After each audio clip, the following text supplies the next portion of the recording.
Alright, guys. Welcome to the Smash Flash 2 podcast. Afro's your host. Why am I... Afro, introduce it. Yeah, why are you? Um, hello, everyone. This is the Super Smash Flash 2 podcast, the Flashcast. We're on episode 2 now. I have with us today Soldier Sunday. Hey, how's it going? I have Proto. What's up? I have Tac 3. Hey, how's it going? I have T-Song. That's my favorite chair. And the only guest that Fucking Grandma T-Son. and the only guest that matters today, we've got Mars. Can't wait till I go over to Grandma T-Son's house to play beta. Whatever, man. Hi, Mom. All right, so how y'all doing today? Let's start off with Mars. Mars, how's your week been? I know you had an eventful tournament happen near your area where you had to play Nairo in Grand Finals. That was like last week, right? I think so. It's been a good week, only because of that. Like, I've just been reminiscing on that. What do you think you did wrong that set? I didn't grab enough. Because you got fucked up by his Robin. That's a different day. We can forget about that. I was just playing really bad, though. Like, at least Grand Finals I was playing, like, somewhat bad, but regardless, I kind of just jumped into a lot of things, like, against his Robin, but I fixed it. Yeah, because he was hitting you from, like, with the electric from full screen and shit. Yeah. Which is I got zero to death. a no-brainer, no bueno. And your week's been pretty good besides that, right? And then the rest of the and week has been, like, school, and then absolutely nothing today. When you have finals. Because I know the finals is coming up. What do you mean? I'm in high school. Finals, dude? Like, Oh, wait, never mind. Maybe I'm thinking of something else. yeah, I think so. Whatever. Like, we haven't even gotten midterms yet. You know, finals. Lucky. I'm kidding. Alright, okay. What about you, Proto? I've literally been in my bed sleeping for like the entire week. It's pretty much it. Well, that's great. Well, then get up. No. I played some Flash 2 games and went back to sleep. That's all I've done so far. Oh yeah, and work on beta. Yeah, that one. Of course. Oh, yeah, Yeah. this is going to be kind of a special episode. We have, like, 4 devs in the podcast. Yeah. Don't talk about beta, though. We literally can't. And the biggest dev of them all. Me. Okay. Nice intro. I'm Dev. What about you, Proto? Wait. So, Proto week has been pretty much sleeping. That's cool. What about you, Trey? Pretty much chilling with my homies. Yeah. And not working on beta. And not working Not on working beta. on beta, yeah, the usual. Cause why? Because work in college. In finals, of course, right? Yeah. What were some of the That's- projects you had to turn in? Fuck, I had to do some paintings. I had to... Did you paint Zero Six Samus? No. Who the Aw. fuck paint? No. I had to, do some paintings. I had to design a bunch of posters. And then a portfolio. Yada yada. Take a final for a math class. That's pretty much it. Pretty much the most unimportant class. Yeah. It's useless. You might need math as a graphic designer. You know, you need geometry or something. I don't Yeah, know. but it wasn't geometry, so... Whatever. I'm curious as to what you guys plan on leaking. Like everything? Everything. Yeah, just leak everything. Just do it. Yeah. You won't Yeah. get in trouble. So, Proto, you've been playing, like, Falco all the time, and I don't know, dude, my Ganondorf is just getting messed up really bad by your Luffy. Sorry, I'm just way too good in Falco. I just don't get it, man. It's just a bad matchup. Sorry. Oh man. At least Falco versus Ken is not that good. Yeah. What about T-Song? How's your week been, T-Song? Horrible. You got work? Work on work. Can't even do it. Oh. Not even working on beta. How could you? I know. I try and do what I can here and there, but it's been quite the struggle. It's been all... pray for T-San. We'll try. Oh, Yeah, man. Soldier Sunday, how was your week? My week's been pretty decent. I've been sick, so I didn't go to school for Monday. Sick And man. then here's my philosophy. If Oh you, boy. it's either you go on time or you don't go at all. I feel like I shouldn't have asked. Well, you're getting the whole thing. So, I didn't show up for Thursday and Friday for school. So whatever. It's fine. What'd you do instead? Played Smash Flash 2. Oh, boy. And I streamed. I've been streaming daily, so I think I'm like upgrading. Because I remember when I streamed like twice, 3 times a week. Now it's pretty much every day for this week so far. And I'd say that's pretty decent. A tournament just happened, but I guess we can talk about that some other time. Because I know some people here just didn't watch it or didn't see it. Sorry. Yeah. What's the name of the tournament again? It was Entertain the Stream 6. E. ETS 6. Same thing. I feel like I'm the only person here that witnessed it other than Soldier, right? Probably. I didn't. I think so. I believe so. Yeah. It's unfortunate, but you know, it happens. Yeah. You know, man.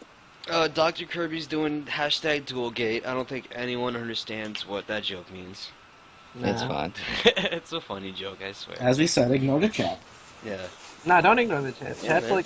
Chat's the goat. it's the good part. I guess, listen, what happened last time with the Flashcast is that it was just like mine and Kyo's being like very disruptive. Now that they're not here, everything's all good. Yay! Well, apparently, didn't Kios apparently get inspired by the Flashcast last time? He wanted to work on his neutral, but he just kept going back to his old roots. Oh. AKA, Oh, what happened is he's staying with ZSS. Yeah, AKA dash back forward smash and Well, He made this. How do you live? That's how you be good at this game. yeah. you know, I for a second there, I felt like I was bringing something good to the community, but no, hey, you know. You can bring a lot of good stuff to the community, Afro. You can, where's your Sonic guide, dude? Starkiller made a Falcon guide. You gotta make a Sonic guide. The Sonic Guide. Yeah. I want to, but it would have to be a video because I don't think text could really explain it all that well. And it also depends on when beta is going to be, because Oh, yeah. I'm going to go ahead and assume, like, I'm not going to, like, say that it'll take like 5 years or whatever, but if it's gonna be like within the year, I just don't want to work on it that hard and then just be like, oh, beta's out, guess I gotta redo it, or just kind of make like a shitty side video. Yeah, It's like, the beta changes or whatever. yeah, People do that. People do that for MKX or whatever, because MKX got changed a lot, and they're like, oh, here's the change list. yeah. I think we're going to be doing a change list for beta, right? Yeah, It's for sure. helpful. It's very Yeah. helpful. I don't know if we should do it video form or like on McLeod Gaming. I mean, video. I mean, it'd be nice to do a video one, but I think that could get super messy. Why? Like that would be the world's longest video. Oh, well, it'd probably be like 20 minutes or so on changes Uh-huh. for characters. If you're doing character-specific changes, you're looking at like the world's longest video. Yeah, it's a people lot. watch it. Well, though. a character. I was watching a character change list for MKX, and that was about 28 minutes, 30 minutes. Oh my god. What? Ridiculous. Time Yeah. away. 30 minutes isn't that bad for a change list. Because you're going pretty much in depth and, discussing all the changes. Some characters, are going to have a lot of changes. Mhm. Anyway, what were some of the topics that we should have been discussing, or that we wanted to get into for this week? One of the things that we were talking about is that the top players in this community. There is no undisputed top player, but I think there's been a lot of them. Is it like a lot? Like, is it like their own like little arena? I think Not there's kinda enough like- top players for like a top 5. Kind of like how Melee has like their 5 gods, and then there's the people that can like kind of combat them. So they're up there as well. Is Smash Flash 2 sort of like that, or is it like Smash 4 where everyone can beat everyone? I think It's. I'll go ahead, Afro. I personally think it's more along the. I would say it's more that everyone can beat everyone type of deal. Like, the top players kind of change around so often that I mean, we went from PP from when I remember, we went from PP style.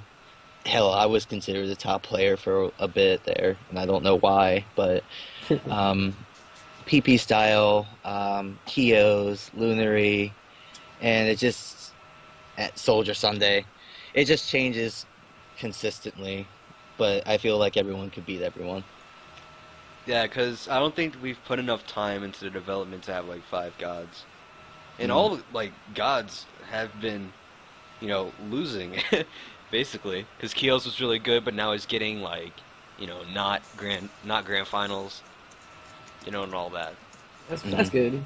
Get that like spice it up grand finals kind of thing. Yeah, and I say SSF2 balance is good enough to the point where anyone can beat anyone.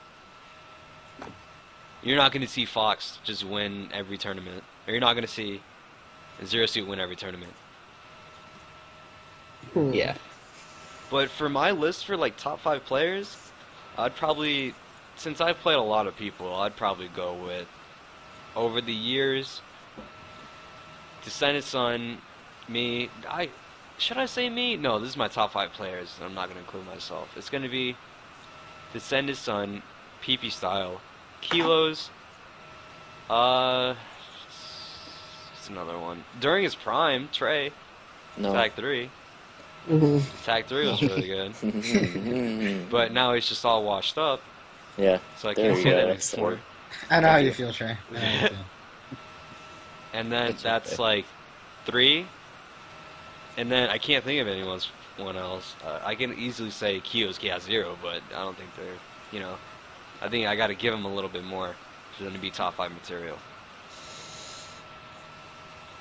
What about you guys? I don't even know the people in this. So I'd say Kilos is pretty good as well. So Kilos can be in my top 4. What about you, Proto?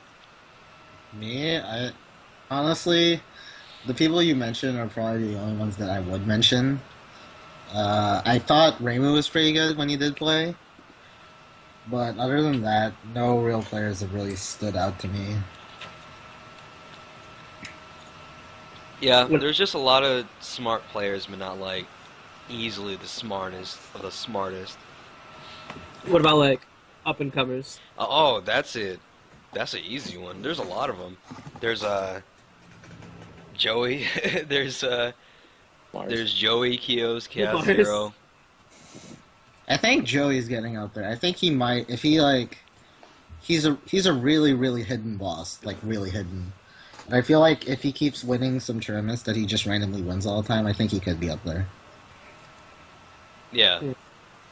I think one problem that Joey has is that he just full hops a lot, and he doesn't take full advantage of Bomberman's dash dance, jump, cancel, grab, because that thing goes far. It goes really, really far, and he can get a lot of confirms off of it. He just full hops too much, I'd say. What does he use? He uses Bomberman. Bomberman's really good on the ground because he has like dash, up tilt, and then dash dance. His dash dance is amazing. That's an interesting thing that the chat brought up real quick. So, would you think that the skill level, like, what would you say to someone that would say that the skill level was so low that there just could not be gods, exactly? I don't think the skill level's that low. I think anyone coming from any Smash game, if they take a week, they probably can't beat any of the top players in this game. So let's say Hungrybox has been playing this game for a week. I don't think he's going to be winning a tournament that's stacked. I think the skill level's that good, or that high. But it can't be higher. I mean, nobody's grabbing ledge, nobody's edge guarding, nobody has a very consistent edge guard, or nobody's very consistent at that. And we could all just get a little bit better. I feel like if you have like good fundamentals in like another Smash game, it sort of overlays. But Smash Flash definitely has its own thing, like its own fundamentals you need to get used to like actually like be a threat in the game. Yeah. But the other Smash games definitely help a lot. I mean, Mars plays Smash 4, and I can see the how smart he plays, even though he's been playing Smash Watch 2 for like not a long time. Even though he has, but not a long time. I just need a better laptop, man. Yeah, dude, that microwave connection. You love it. Knowing matchups is very important in this game, I feel. Matchups are really important. Oh, yeah. Cause look at DK versus Fox, dude. Everybody's like, I hate DK, but then DK just gets messed up by Fox, and then everybody's gonna be counterpicking Fox against DK. I think that's a good matchup, or like a good example of like showing how good a player knows the matchup. Because if the player doesn't, for example, if the Fox doesn't know the matchup, they will get messed up. Yeah. But if they do, they will mess up the DK. It's a very volatile matchup in that sense, but Fox should win it in an even standing between skill level of players. Yeah. Oh, I got a question. What do you think are some of the most unwinnable and like winnable matchups in this game? I think ZSS versus Wario is like a crapshoot. You gotta make some hard reads for Wario to win. Donkey Kong. Donkey Kong what? Donkey Kong. What? Alright.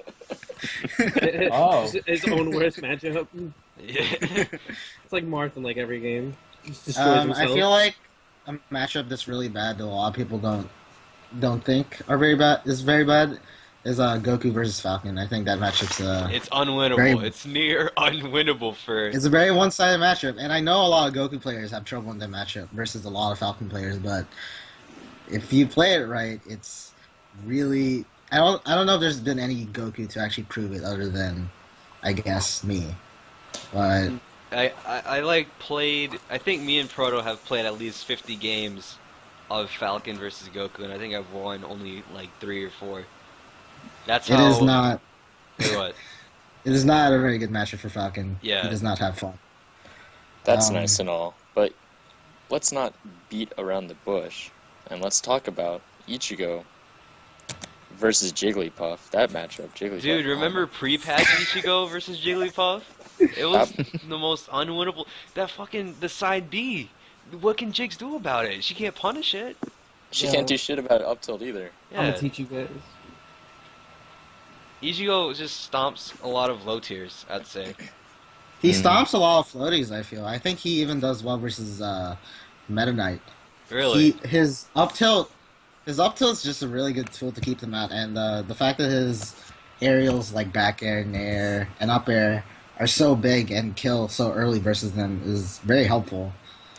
And I feel like a lot of people don't use fair into nair or back air with him. Not a lot of people versus use the fair as floaties. Ichigo. Yeah, and I think it's very good versus them. Yeah, Fair isn't something you would use in every matchup, but Right. it's very good versus the floaties, I feel. I think, yeah. It's funny, Ichigo's mid-tier, but I guess he just does really well against low-tier players. Even though he's not that good to begin with.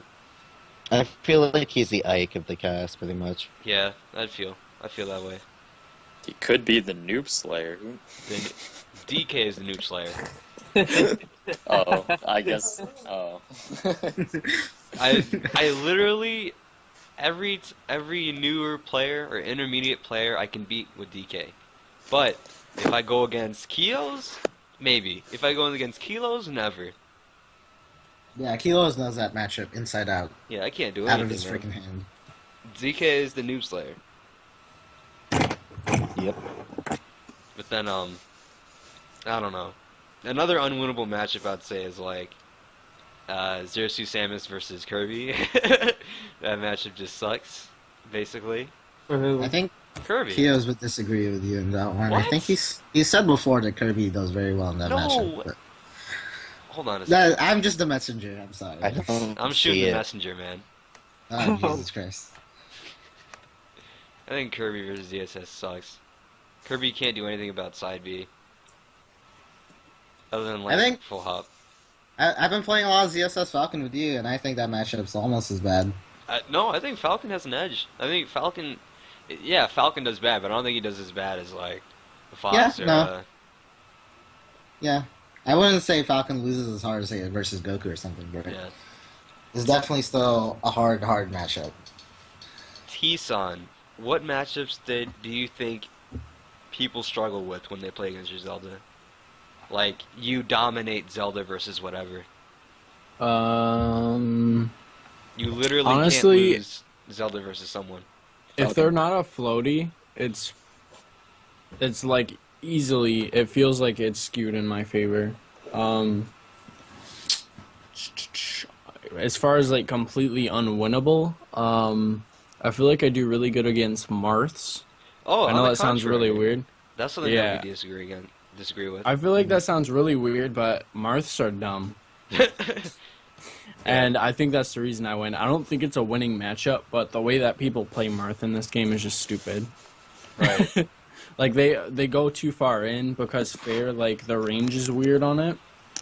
So like people aren't afraid at all to like jump in and like try to approach me while I'm in shield with a fair, which I can just up smash out of, and then get a guaranteed up air. So it's like, what are you doing? So I do pretty good against Marths, but as far as like actual matchups, I feel like Captain Falcon's a really easy one. A lot of Foxes are pretty easy. Really? Mm-hmm. No. I agree. Anyone who basically doesn't really have like a huge disjoint, no sword, you're pretty much screwed, especially if you're a fast faller. Lloyd is probably the absolute worst matchup For Zelda? against T-San. Oh. Damn. Lloyd's I not a think good matchup for Zelda, I don't think, but just my style of play just does not. No, that's not a thing. I know you've said that Goku loses to Zelda before. Goku does lose to Zelda. Well, Dude, I tried to play Goku versus Zelda one time against Reimu. I don't think Goku has any answers for what Zelda can do. I don't know, man. He doesn't. He can't side B. I don't know what because- to tell you, man. I've played that matchup enough times on my side, and Why I do feel you like- lose against my fraudulent Zelda then? Ooh. how many times have I Oh, lost that's it? new. Like twice? Ooh. Yeah, I can at years least old, like, get you 10 down to times the ago. last stock, and you know that you're better than me. That's So- how you know it's not a good matchup. Sell My it on bad. stream. Oh. Jesus Christ. Salty sweet. I'm just saying, I don't know. I feel like the matchup's not that bad. I It's can see pretty bad. Goku losing. The big thing there is that Goku has the world's biggest hurt box during his actual, like, oh no, I've been hit animation. So, like, I can throw out fucking, pardon my French, fairs and bears all day, and what are you gonna do? Absolutely nothing. Yeah. I mean, you can Kaioken Dare, but I have a small hurt box once you actually hit me with down B, so I can SDI out of it if I'm somehow caught in that situation, and I'm not a fast faller, so I have some chance of recovering, and you have to space it just right. It's not like Fox or Marth or all these other characters where it's like a free dare. You have to like position yourself. Right. So I guess you did. And then- yeah, and like on top of that, I can just short hop Nair and we can dance until you're at like 90%. Yeah. Just because it's such a huge hurt animation. I feel like that is another thing that a lot of people sleep on. They don't really take under consideration. Like, when your hurt animation is large, that's a big downfall to the character. And a lot of times that's done intentionally. Like, you'll notice that floaty characters tend to have smaller hurt animations, and, you know, the faster falling, the bigger offensive characters tend to have larger hurt boxes. Falcon. And the reason... Yeah, like Falcon. Falcon's is almost as big as Goku. And the reason for that is because it makes them get comboed harder. Yep. Which in matchups like versus Zelda ends up skewing the matchup in her favor. So, Yeah. It doesn't help out Chibi though. man. Oh man, Chibi's such a top tier character, In my opinion. in my opinion. Wait. Rev said something interesting about Chibi once that, like, he kind of feels like Falco, apparently. Cause of the laser? or because of I guess. the dare combos? I've I seen guess- some players try to play it like that, but the thing is, it just does not work the same. All I gotta say is just At wait all. for beta. You just wait. I'd say Just- Chibi actually kind of plays like Fox a little bit, because Nair's really good, Bear is really good, and then, Dare Edgeguard. I'd say Chibi's like... Do you think Chibi's the worst character in the entire cast? No way, right? No way. No.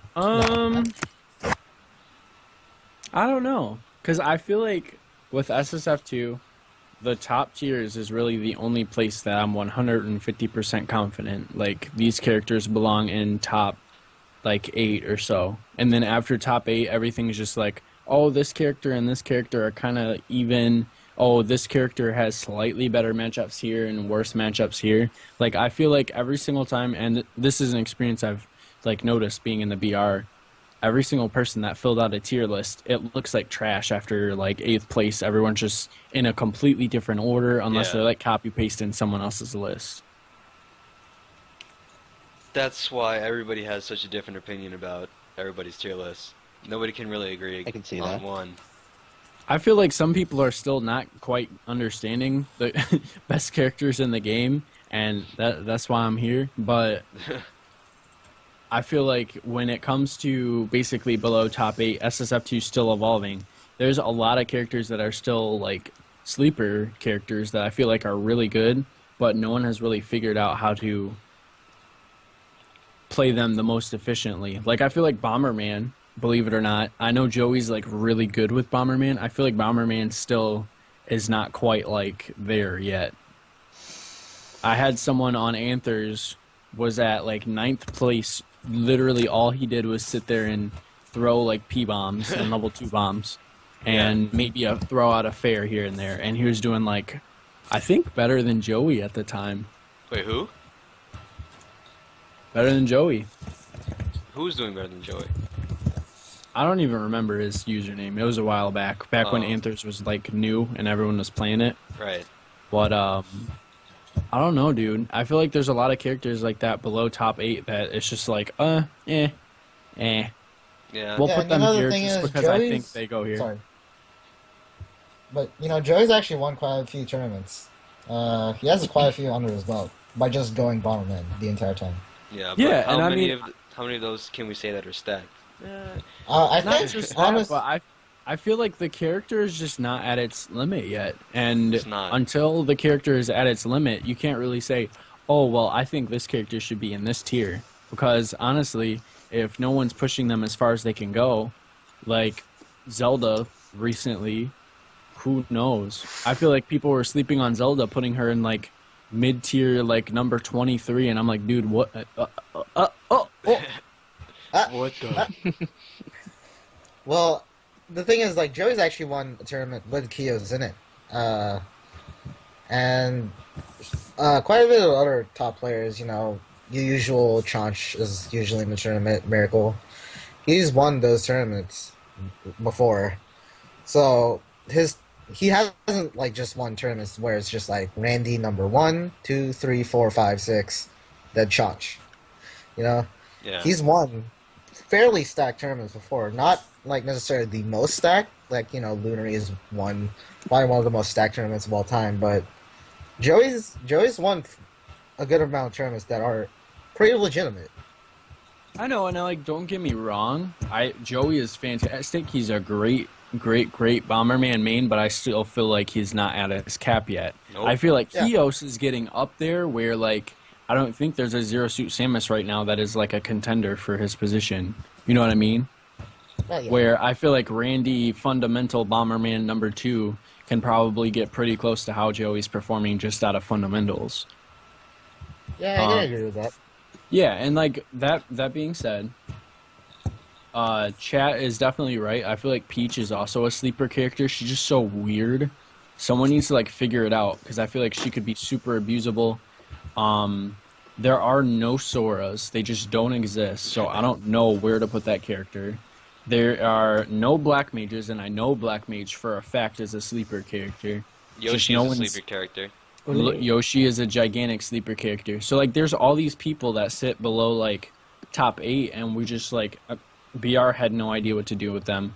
I kind of have a rough idea of where they should go, and I know the characters that, just from my experience balancing the game, that just no one ever picked up. No one's showing what they can do. So until we see, people that are using Wario and aren't constantly complaining that Wario's the worst in the game, wah, wah, wah. Wah. And until we see,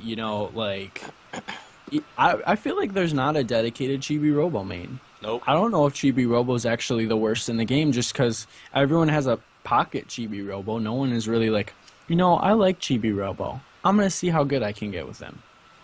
And that is what basically this game needs so desperately, and that's why I feel like promotion is a big thing that we're missing out on, because the more people are in this community, the bigger a chance that someone's going to push X character to its limit and find out that X character completely demolishes DK, demolishes Zero Suit Samus, and completely, screw up our understanding of the metagame. Right. So you're saying we need like some low tier heroes out of the blue. We need some low-tier heroes, and we also need people that aren't going to gentlemen's to SV every single match of every We can talk about the stage list another time. I think Goku's the most that's sleeper all character. Goku is definitely still a sleeper character. No, but I feel like I get so heated, man, because I ran things like Experiment 1. I did the Anther stage list intentionally the way that it is. Why? So that people would play on stages that they're not comfortable with. And what happens? Everyone's still playing on Smashville. No one seems to really understand that. Excuse you if you're on a potato computer. You have my blessing. But if you're playing on a stage besides Smashville, do you realize that the boundaries of the stage could potentially make that matchup better or worse? Did you know that platform existing could potentially skew that matchup? Did you know that having the 3 platforms on Dracula's castle positioned above your head is going to nerf Marth because he can't up B all day? Does anyone realize that? Did you know? Does anyone realize that Lloyd is really bad on Dracula's castle and it just so happens to be a counter pick? Why? Geo. So there's a lot of reasons. Honestly, of all the reasons, the most common reason why people don't play on Dracula's Castle is, a potato computer. It lags quite a bit for a lot of people. And I think And I feel for you, but I don't think people playing on potato computers should really define our metagame. Right. Mm-hmm. I don't think that we should let, excuse me, but I don't think we should let Kios dominate just because he knows Smashville better than anyone who plays this game, just because we have people with potato computers.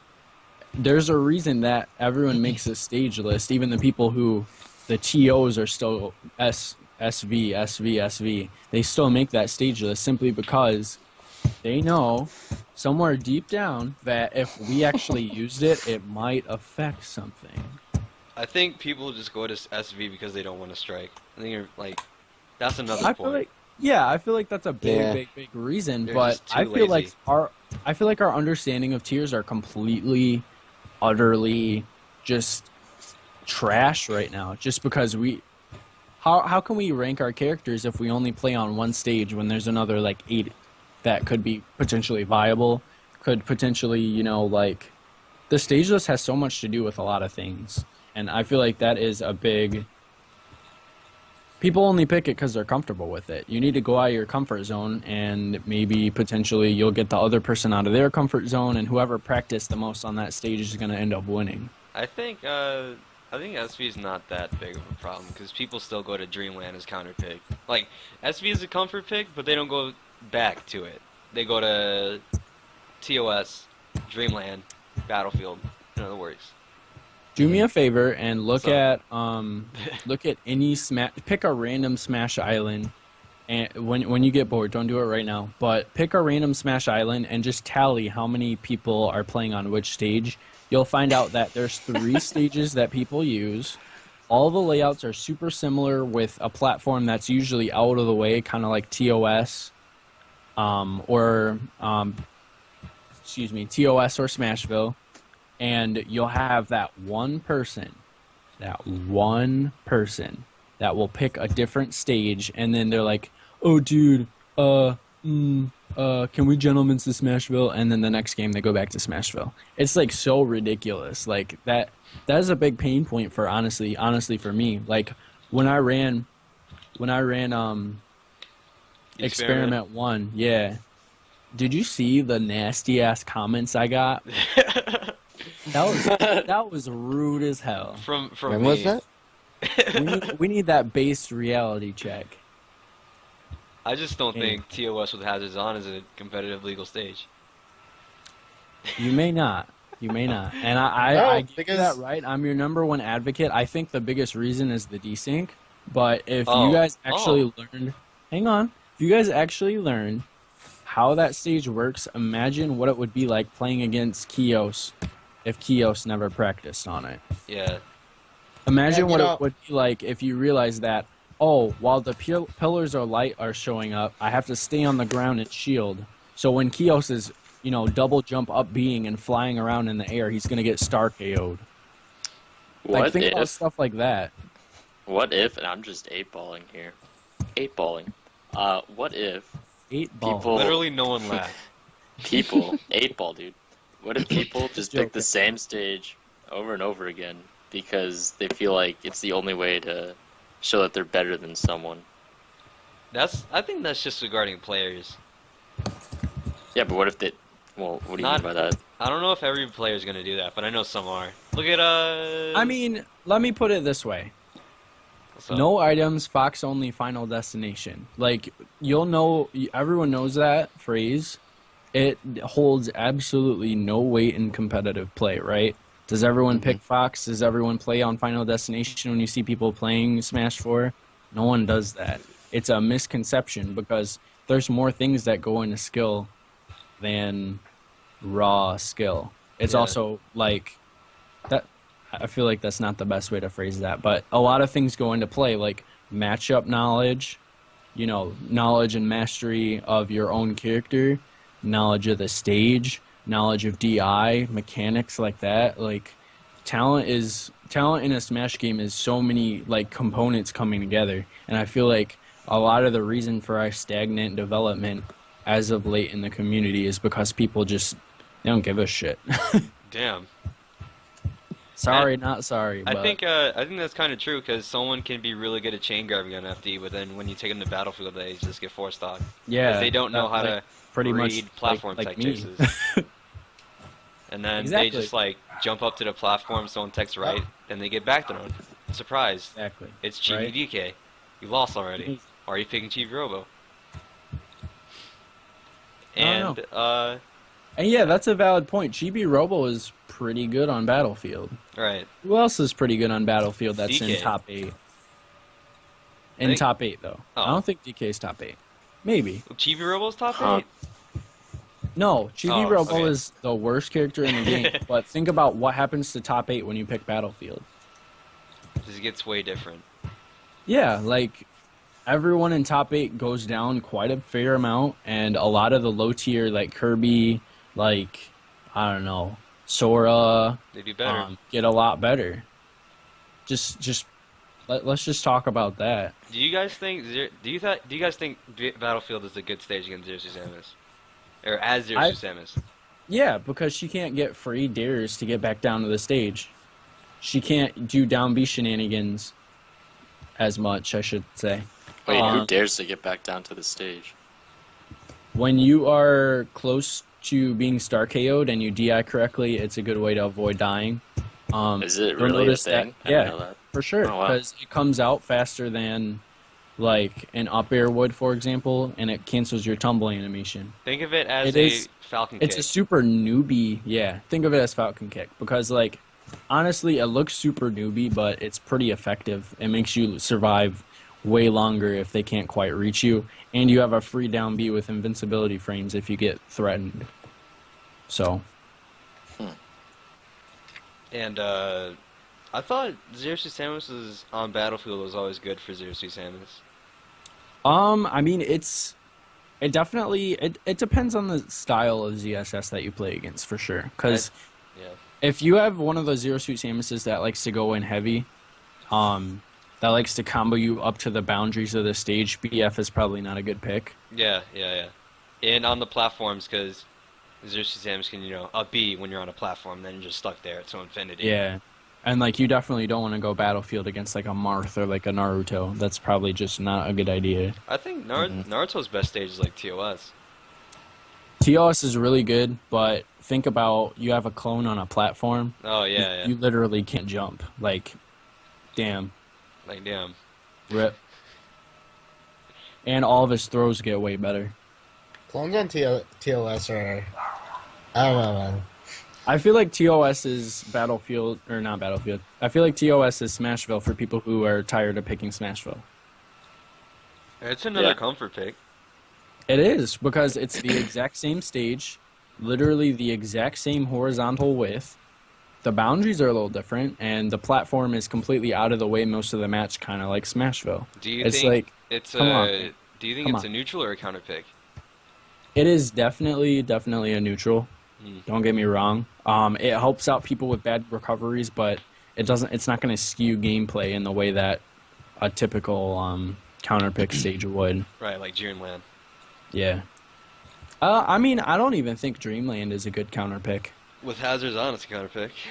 Shut up. No, but Dreamland is hella basic. It's literally Battlefield with wider platforms. How can you make Battlefield neutral and then call that a counter pick? Because look at Melee. I mean, are we Melee though? I mean... Well, the concept of living longer is still applied there. Yeah, it's larger blast zone, so I can say it just benefits, like, other characters. You can't... For floaties, it's not that good. I think I have a super, super, super controversial opinion when it comes to that. I feel like it's super hella super dumb. You're in Michigan. You can't say that word. Hella super dumb. To make a stage a counter pick just because the boundaries are like 3 pixels wider. Like, the fuck? I won't say they're 3 pixels wide. Oh, wait, hold on. You're the developer here. I can't say that. I'm exaggerating a little bit. It's Yeah. more like 10 pixels, but it's only going to make you survive like an extra 6%. Congratulations. I think that matters a lot. That's not good. I mean, it's gonna matter, but it's not gonna make or break a matchup. The same characters are gonna be, advantageous in that situation. I mean, Right. assumably, if it were to be like the same matchup, it would still be played out the same, except Right. I suppose The kill percentages would be a little different. I suppose you would have to play neutral and edge guarding a bit longer, I suppose, than if you were to be on, say, Battlefield. But the thing is, Marth on Battlefield in comparison to Marth on Dreamland is very different. Yeah, because forward smash doesn't reach on the platforms. And then Marth's up throw, you can on Dreamland, if Marth up throws someone, you can instantly tech it, rather than on Battlefield, you gotta wait a little bit. And Marth can't reach the top platform as fast on Dreamland. Do you think things like that don't exist in Brawl? What? What do you mean? I'm just gonna throw that out there. Think about official Smash games. The small 4-pixel difference is gonna definitely make a difference in those same ways, but is that enough to make it a counter pick? It's a stage with platforms 3 pixels lower. Yeah. I Well, think you the gotta thing take is, in consideration platforms, the stage. On Battlefield, no, I mean on Dreamland, there's less awkward angles, so Mario can have a better time recovering than Battlefield. I mean, okay, so I get definitely. I guess I cut the line a little higher because I feel like unless it specifically does something extremely weird, like for example Dracula's Castle, where the platforms are literally doing whatever the hell they want. Right. Or WarioWare. Yeah, you can't compare WarioWare. You can't compare, you can't compare Dracula's Castle to Battlefield. That's night and day, right? Right. The way that you play on those stages is completely altered by that. But if you play on TOS versus Smashville, you know that those are neutrals because you can pretty much play the same way. The attacks that you use to kill just kill a little later, a little earlier. Or if you play on Battlefield versus Dreamland, overall, besides dumbass Marth F Smash, you can play the same way, right? Right. So I don't think...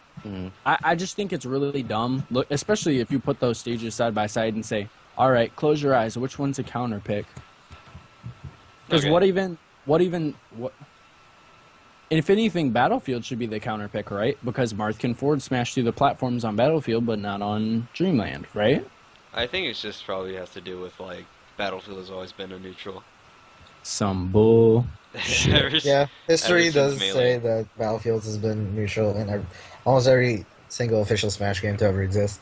Brawl. I'm not saying we should Or- completely disregard official Smash games, but I think we're different enough where we can make that call for ourselves. Yeah.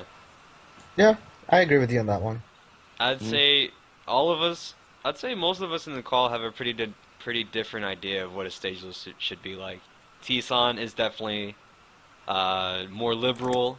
He'd go for Saturn Valley, but I'm like more the vanilla when it comes to Beta, it. Saturn Valley. No, but I just feel like there's so much wasted potential because everyone's Exactly. complaining, oh, there's jank here. Oh, this character's OP. Why don't you pick a different ass stage? Exactly. Like, what the hell? Man, I hate DK on Battlefield. God. So stop. I let wish me there was a pick different Battlefield. Pick 3DS. Oh my God, Fox versus DK on 3DS, kill me. I played you in that matchup before. Ooh. I don't like I like DK except for versus Fox.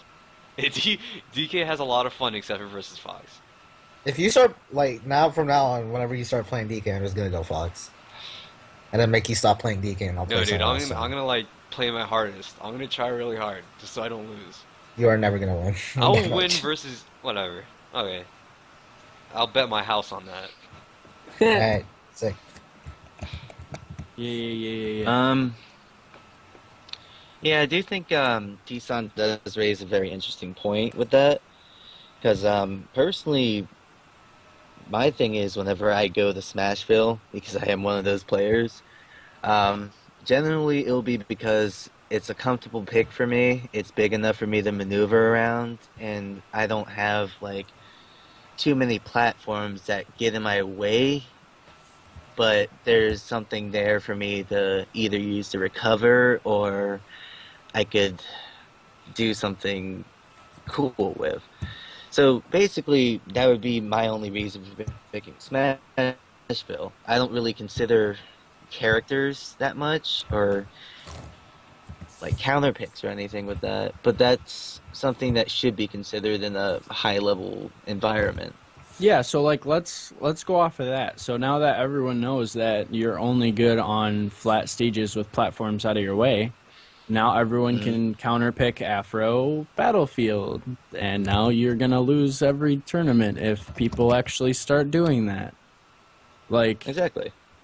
that's like a fundamental like issue, right? So I think course of action number one is that everyone who feels the same way as you do, because there's a lot of people that feel that way, should start playing out of their comfort zone and getting used to that. Otherwise, people can pick the stages that make you uncomfortable and you're going to lose. Right? Yeah, Naruto does Yeah. really well on platform stages. Take him to FD and watch what happens. Oh. Or, you know, it's just character examples. I can think of a but lot. I don't know. That's just Yeah. my way of thinking. Correct me if I'm wrong, but Listen. TOS No, I don't think you're with wrong. hazards on. Because that is... Well, Okay, so Yeah, that is something that's a lot of players do, especially new. mirror chamber Yeah. should not be illegal. mirror with hazards chamber or without? is- With anything, mirror chamber should not be legal. Hazards on Mirror Chamber is my favorite. That is my favorite non-legal stage. It I love shouldn't be legal. No, but it should be legal. I feel like What? I feel like that platform arrangement is borderline for me. So I feel like that's a great ass counter pick. I think the boundaries are too small. The I think so. horizontal boundaries They are quite Think small, about- yes. They are quite small, but so is TOS. I don't see anyone complaining about that. No. Because TOS's boundaries aren't that like small compared to Mirror Chamber. They are. I did research on this. I think 7% larger Why did you have to do research on it? You're a dev. Damn. because I ran experiment. Right. That's not research.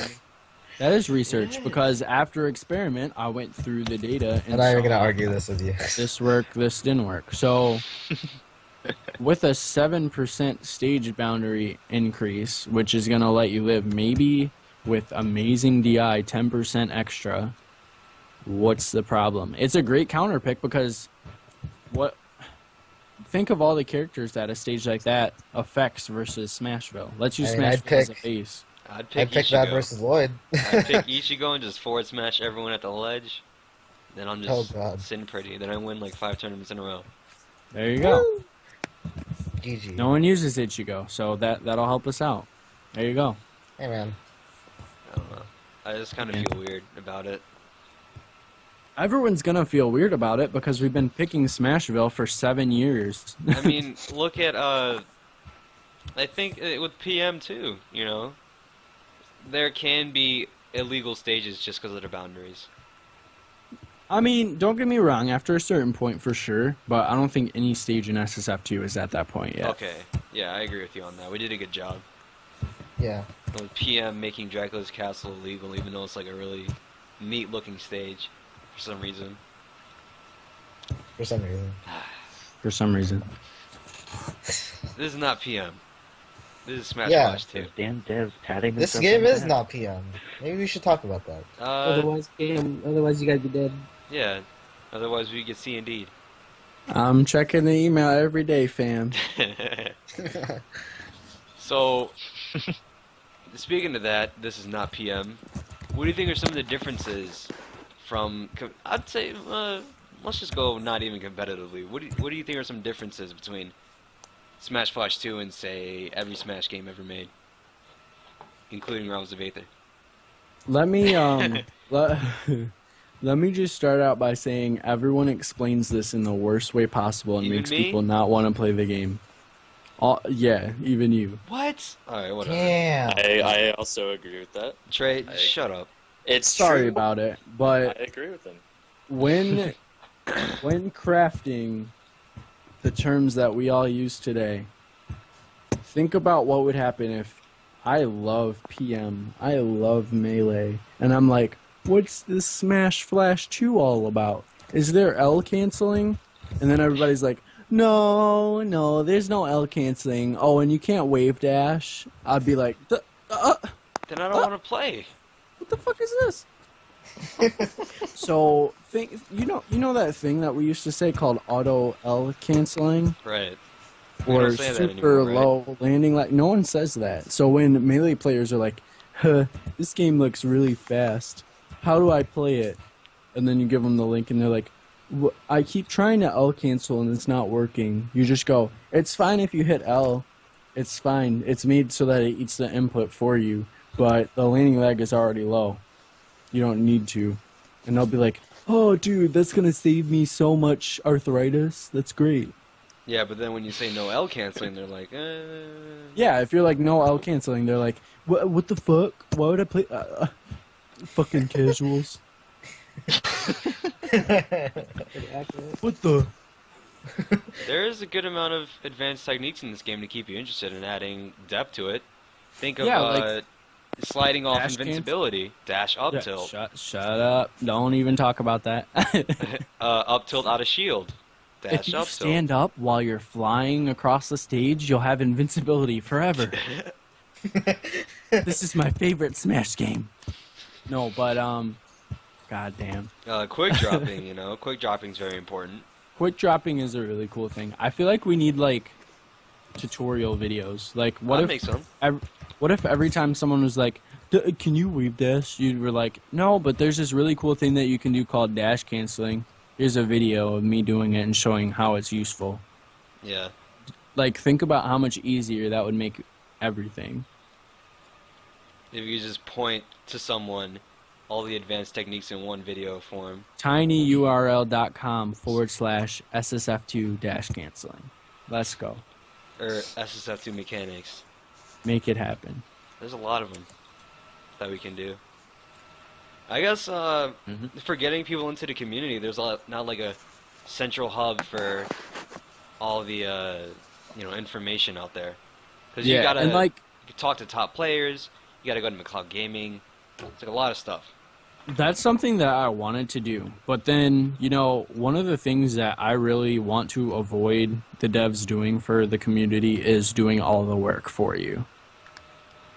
Right. Like, I know that sounds hella rude, but this game is not going to survive if people aren't passionate enough to make a video. Yeah. So, if every single mechanic video that I show off, if every single link to anthers I give you, etc., is hosted on McCloud Gaming Official, it looks like no one plays the game and the devs are low life. Like, yeah. So There's a lot of combo videos, but not a lot of guides. yeah. I personally think that if you were to like there's some stuff that we all already know how to do, basically. But if we were to have something like some sort of video to show off advanced techs, but we were still leaving out like some of the more like either stuff that's not as well known or Right. like, let's say how many people in the last Flashcast, I'll bring that up. We had Soldier Sunday saying that basically he had discovered a lot of stuff before other people knew about it. But I feel like that's It's pretty much true. true or not. Rip. It's pretty True much or true. not. He didn't tell Um, anyone. Anyway. True or not, that's basically, I feel like, what should happen here. Like, we can have these videos that show off the text.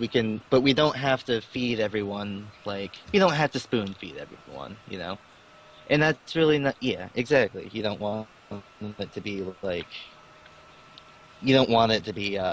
if no one's passionate enough to make a video for it, then how the hell is the game going to survive? Exactly. Right. Yeah. Mars, Yeah.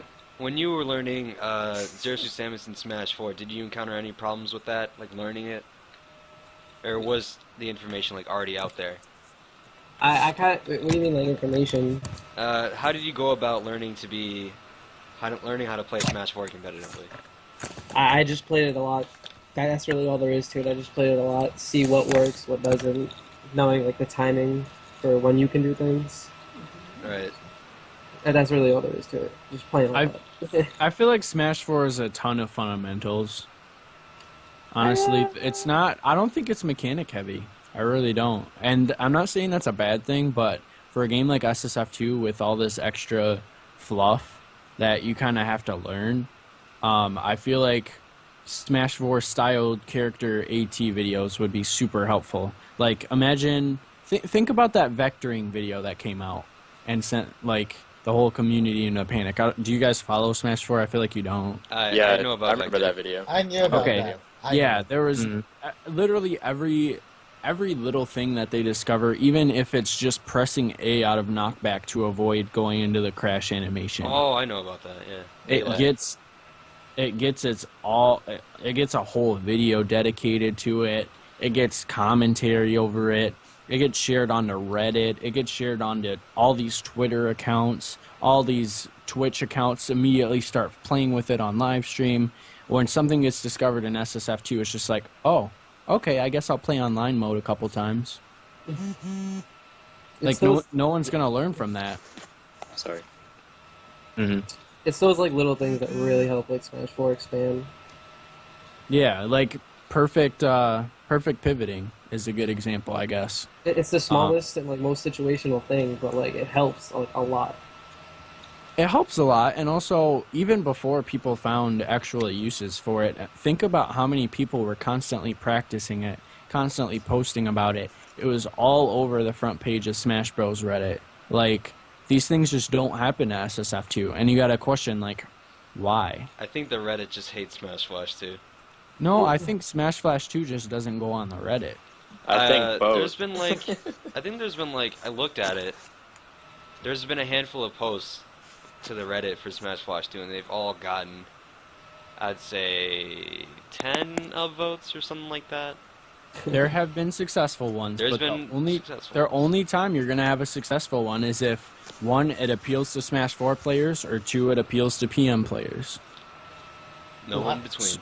And the reason for that is because no one from Smash Flash goes on the Reddit. If you're not frequenting the Reddit, if you're not constantly submitting stuff, constantly looking for other Smash Flash content, it's going to be like it is now, where you click on Smash Flash 2 in the sidebar, and you have to go back 4 pages to get one post.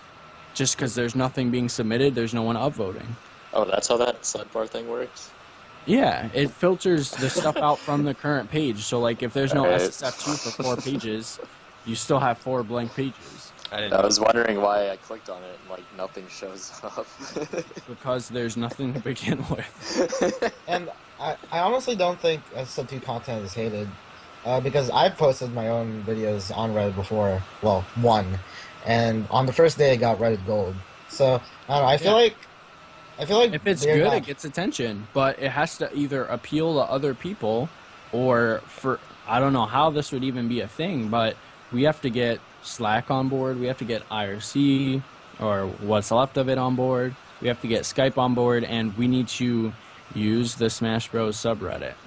And in the process of doing so, not only will it make our community smarter and more informed and more excited about new things coming, it will also, in the process, since it's a shared subreddit, it will promote SSF2 to people that don't know about it yet. It's a win-win-win. And I think, like, another thing that we can probably say is that tournament videos don't get publicized. Everybody posts replays, but not a lot of YouTube uploads for tournaments. I think people could look at a lot of tournaments to get better. I think a lot of the reason for that is just there's no watchability if there's no commentary. And whenever there is commentary, it doesn't get saved. Yeah. And, oh, sorry, go on. No, mine's kind of a switch topic. You can go. Oh, okay. Well, what I was gonna say is a lot of commentary is very, I guess the best way I could put it is young. For this community, a lot of people don't really know what to say. It's like, in the older days of Smash, Melee, where random people would go up and just commentate random things. I feel like we're kind of at that stage where some people, like the people that are not here, kind of just say whatever when they're commentating a match. And yeah, that's pretty much it. That's when there is commentary, Yeah, it's not very often at all. I can't think of a lot of sets that I watch that have good commentary or commentary at all. I don't think I've watched a set with commentary. Yeah, and I think the big thing is the reason that there's no commentary is because 99.999% of our tournaments and events are online based. You'll see something like, oh my goodness, imagine that, it's dev sanctioned Apex, where we have commentary the entire time. Sometimes it's okay. A lot of times it's Rem moaning, but the stuff that was commentated over got people excited, got people educated, got right to the point, right?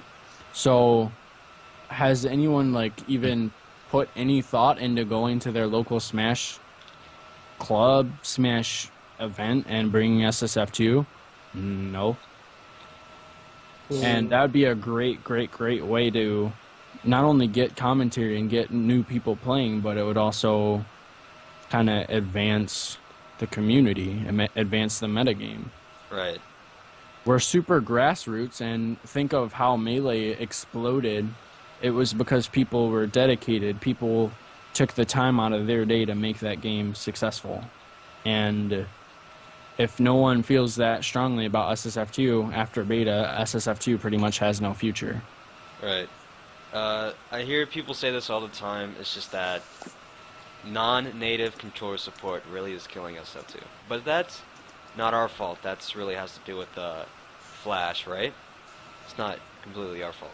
Yeah, so like Flash doesn't support it, but if you'll notice, no one goes, hey, before you plug your controller in, there's not native controller support when you're at an Apex event or you're at SmashCon. No one is saying that to them. They plug in their controller and they play the game. They don't even know. Yeah. Everyone whines about that once they notice it, but... Well, I'm sorry, not once they notice it, but once someone tells them about it. But in all actuality, it makes absolutely no difference if you're configured correctly, and there's enough guides out there where it's not... Yeah, there's it's not even an obstacle. Yeah. For everybody listening, the best way... For me, the best way to play SF2 on a controller is you get an adapter. I usually prefer May flashes, and then you plug it in. The best program is Xpatter, because I think Xpatter is the simplest one. Then, for sure. Yeah. And it can do the most. Right. Mm-hmm. Somebody's flies in the I background. also made...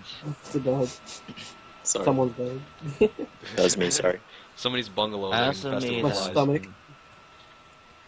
Anyway. Like yeah. a while back, I made like an entire guide on how to set up Xpatter as well. Yeah. That's viewable on the forums.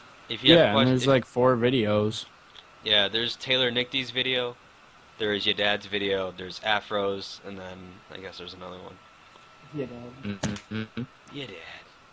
You're dead. You're dead. Your dad did. No excuse. You're dead, kid. You're dead. So one of the questions I had for like anyone to answer is like, what do you think the biggest turnoff for someone that would want to get into Smash Flash 2 is? Do y'all want to say this 3, 2, 1? Is it going to be a I'm one about word to answer? drop the bomb. I'm about to dog everyone out. Anime characters. Mm-hmm. Yeah, I was gonna say that. Yeah. Same. Like the fact that the fact that It's it one has of the 3 characters? things. I'm gonna have to say the negative aspects of the community. Okay, are we talking about people? Shots. Because to be completely honest, Okay. I can't name how many people got into Smash Flash from when we were added to the to Smash Ladder, and then immediately after hearing how ignorant some people are about losing matches, just never played it again. Yeah. And I think it's funny because I think most people online hate the anime characters, but everyone that's played the anime characters are big fans of it. Especially people that have played, are like Melee veterans, and then they switch over here and they're like, I love Goku, I love Ichigo, they're so fun. I feel like that's the number one thing that people like immediately see, but like the people who we can talk past that and the people who actually play the game a couple of times, I feel like the next obstacle that they get hit by is once they start playing online, it's John after John after John. Right, this game is so jank, etc., etc. Yeah, like that is, not only is that, I take personal offense to that because in a lot of cases it's not even true, but I also think that if someone is constantly complaining about how jank the game is, eventually you're just going to go, alright, well, maybe this game actually is jank because literally everyone is saying that. Yeah, even top players before had said how jank this game is. For example, Gorilla, Kilos, etc. Yeah, And I so mean- like, just, I think the term that comes to mind for everyone is just get good. If you're losing, in some situations it could be due to jankness, but for everything that's jank, there's a way to counteract it. Right. Even a move with super armor the entire time can be grabbed, right? Exactly. And I mean, a lot of the Johns come from lag, and the best solution for that is making an offline scene. Right. I mean, look at But- California. California has like 15 people playing the game. Genesis 3. Let's go. Yeah, Yeah. and Michigan has a lot of people playing the game. I brought it to Big House one year, and a lot of people loved it, and a lot of those people are on Smash Ladder playing it every day now, even though it's 2 years later. I feel like Smash Flash, for like a lot of people, like random people, it's like one of those better games to spectate rather than play, just because people don't want to put in the time. I think Smash Flash 2 is a fun game to watch. Yeah, It that's is. what I think. Just because it's Smash Flash too. I don't know, man. Yeah. Not a lot of people are putting the time into it, I guess, because, like, a combination of things. No information, nobody's playing my character, basically. Yeah. Yeah.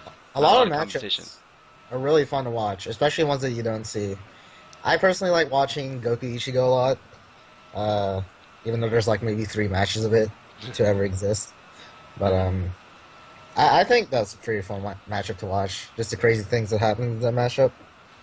I feel like if there's no Lloyd in the game, if there's no Lloyd in the game, it's not only fun to watch, but I feel like it's fun to play too. Like some of the stuff you can pull off in Shit. SSF2, Is what you wanna say. some of the stuff that you can pull off in SSF2 you never see happening in an official Smash game.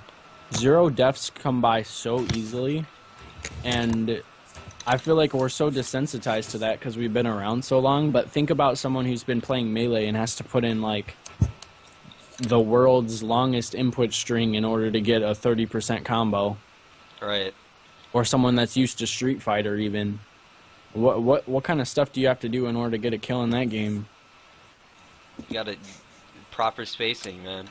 Cry. You gotta Punishes. turn around and roll on top of your controller in order to do one special move.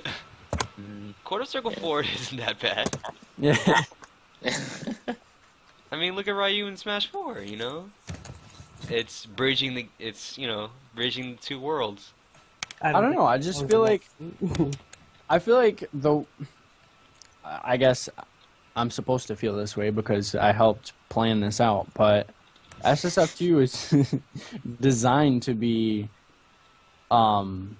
it's designed to be the perfect either introductory Smash game or break from your main Smash game.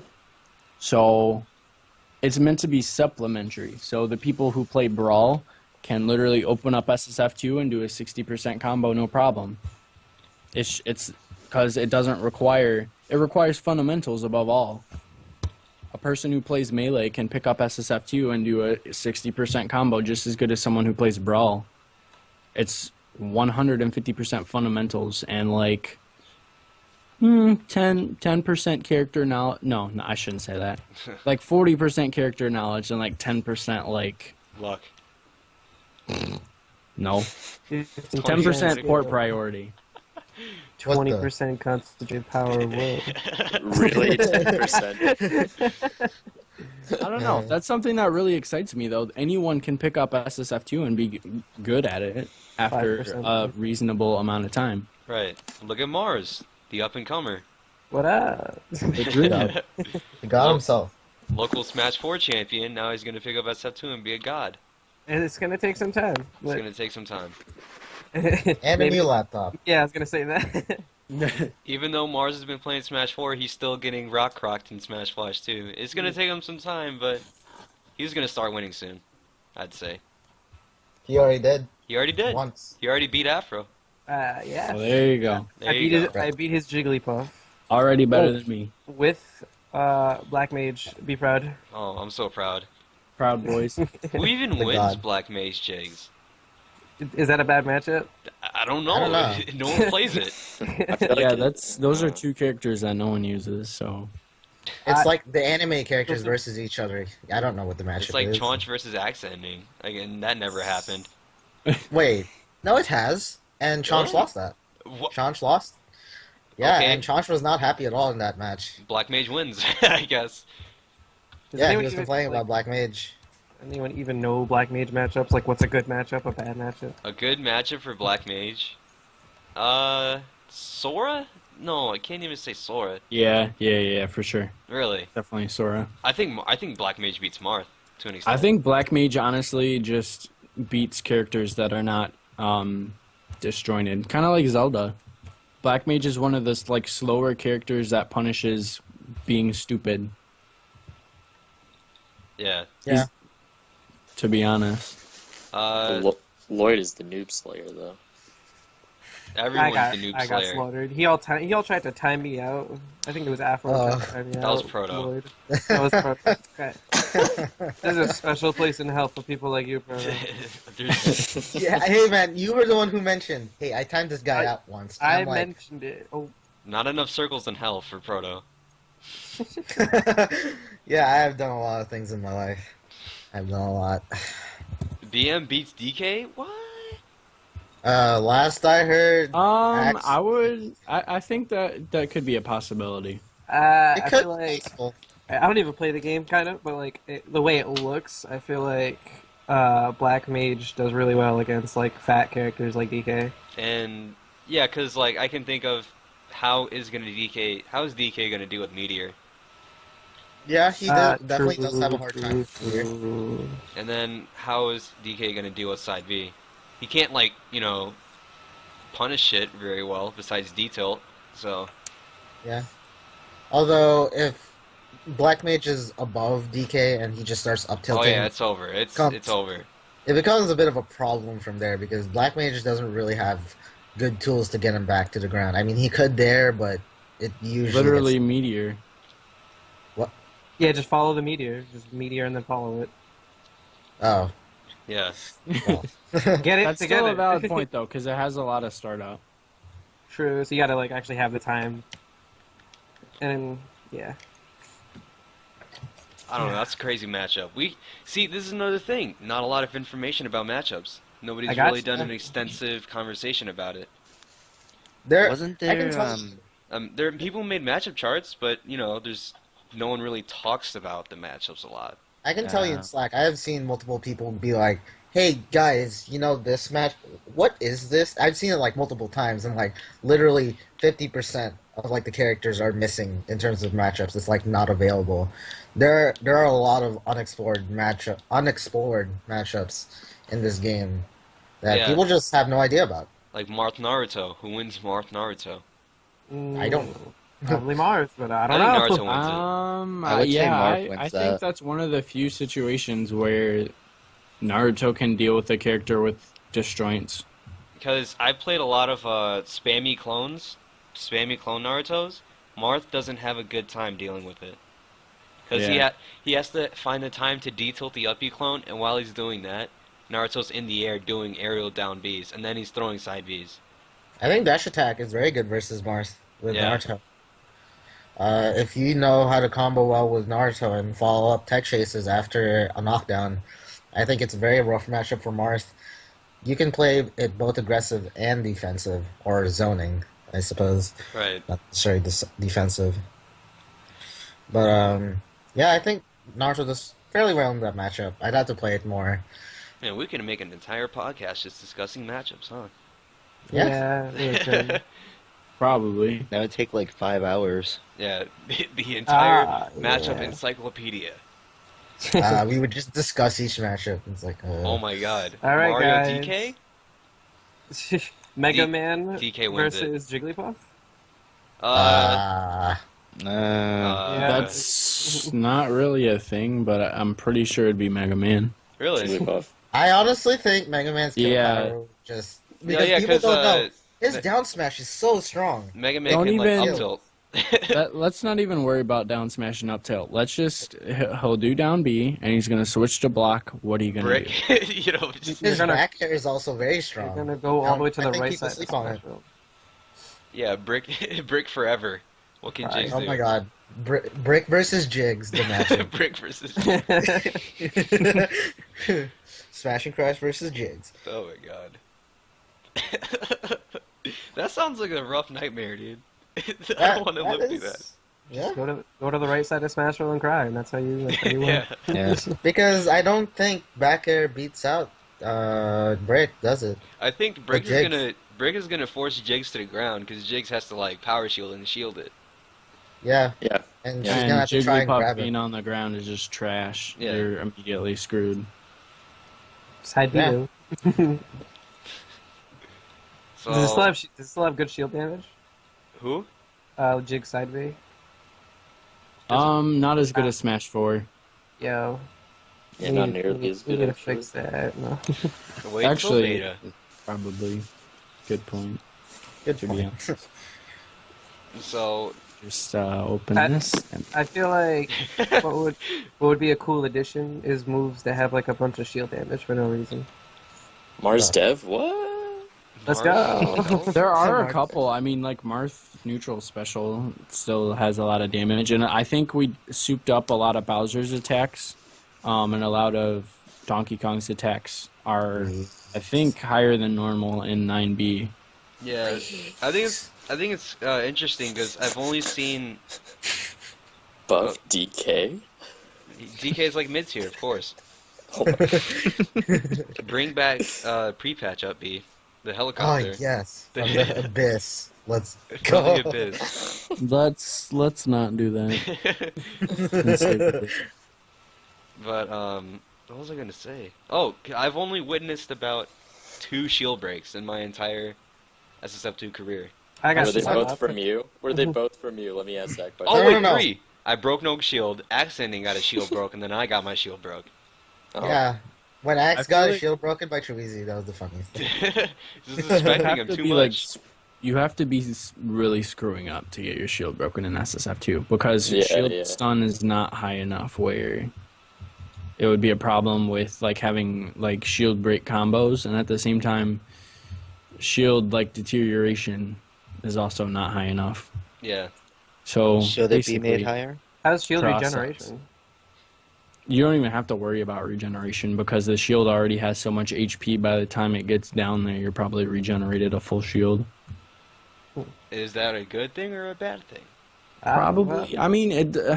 I'm the next Off- dad. off- No, Defense is so weak in SSF2. I don't feel like it's a problem. I don't. Defense is pretty weak, yeah. But I think that's just the player's fault. Because there are ways I to don't get know. around it. Because you have a lot of things in SF2 that are different regarding defense. Invincibility while sliding, up to a lot of shield, rolling for some characters is pretty good. I think defense is really weird for SF2. I feel like, yeah, that's a valid point. Rolls are kind of OP. Not for Oh, what? some characters. Nobody has even. I don't want to say this out loud because now people are going to abuse it, but Kirby's roll Kirby's- is fucking stupid. Look at Jigs' roll. I think Don't- Warriors let- roll is really good. Let's set aside Jigglypuff for a second. Kirby is considered one of the worst characters in the game right now, right? Alright. For no reason. Mhm. No reason. I'm gonna need someone to pick up Kirby and do nothing but roll forward smash and up B.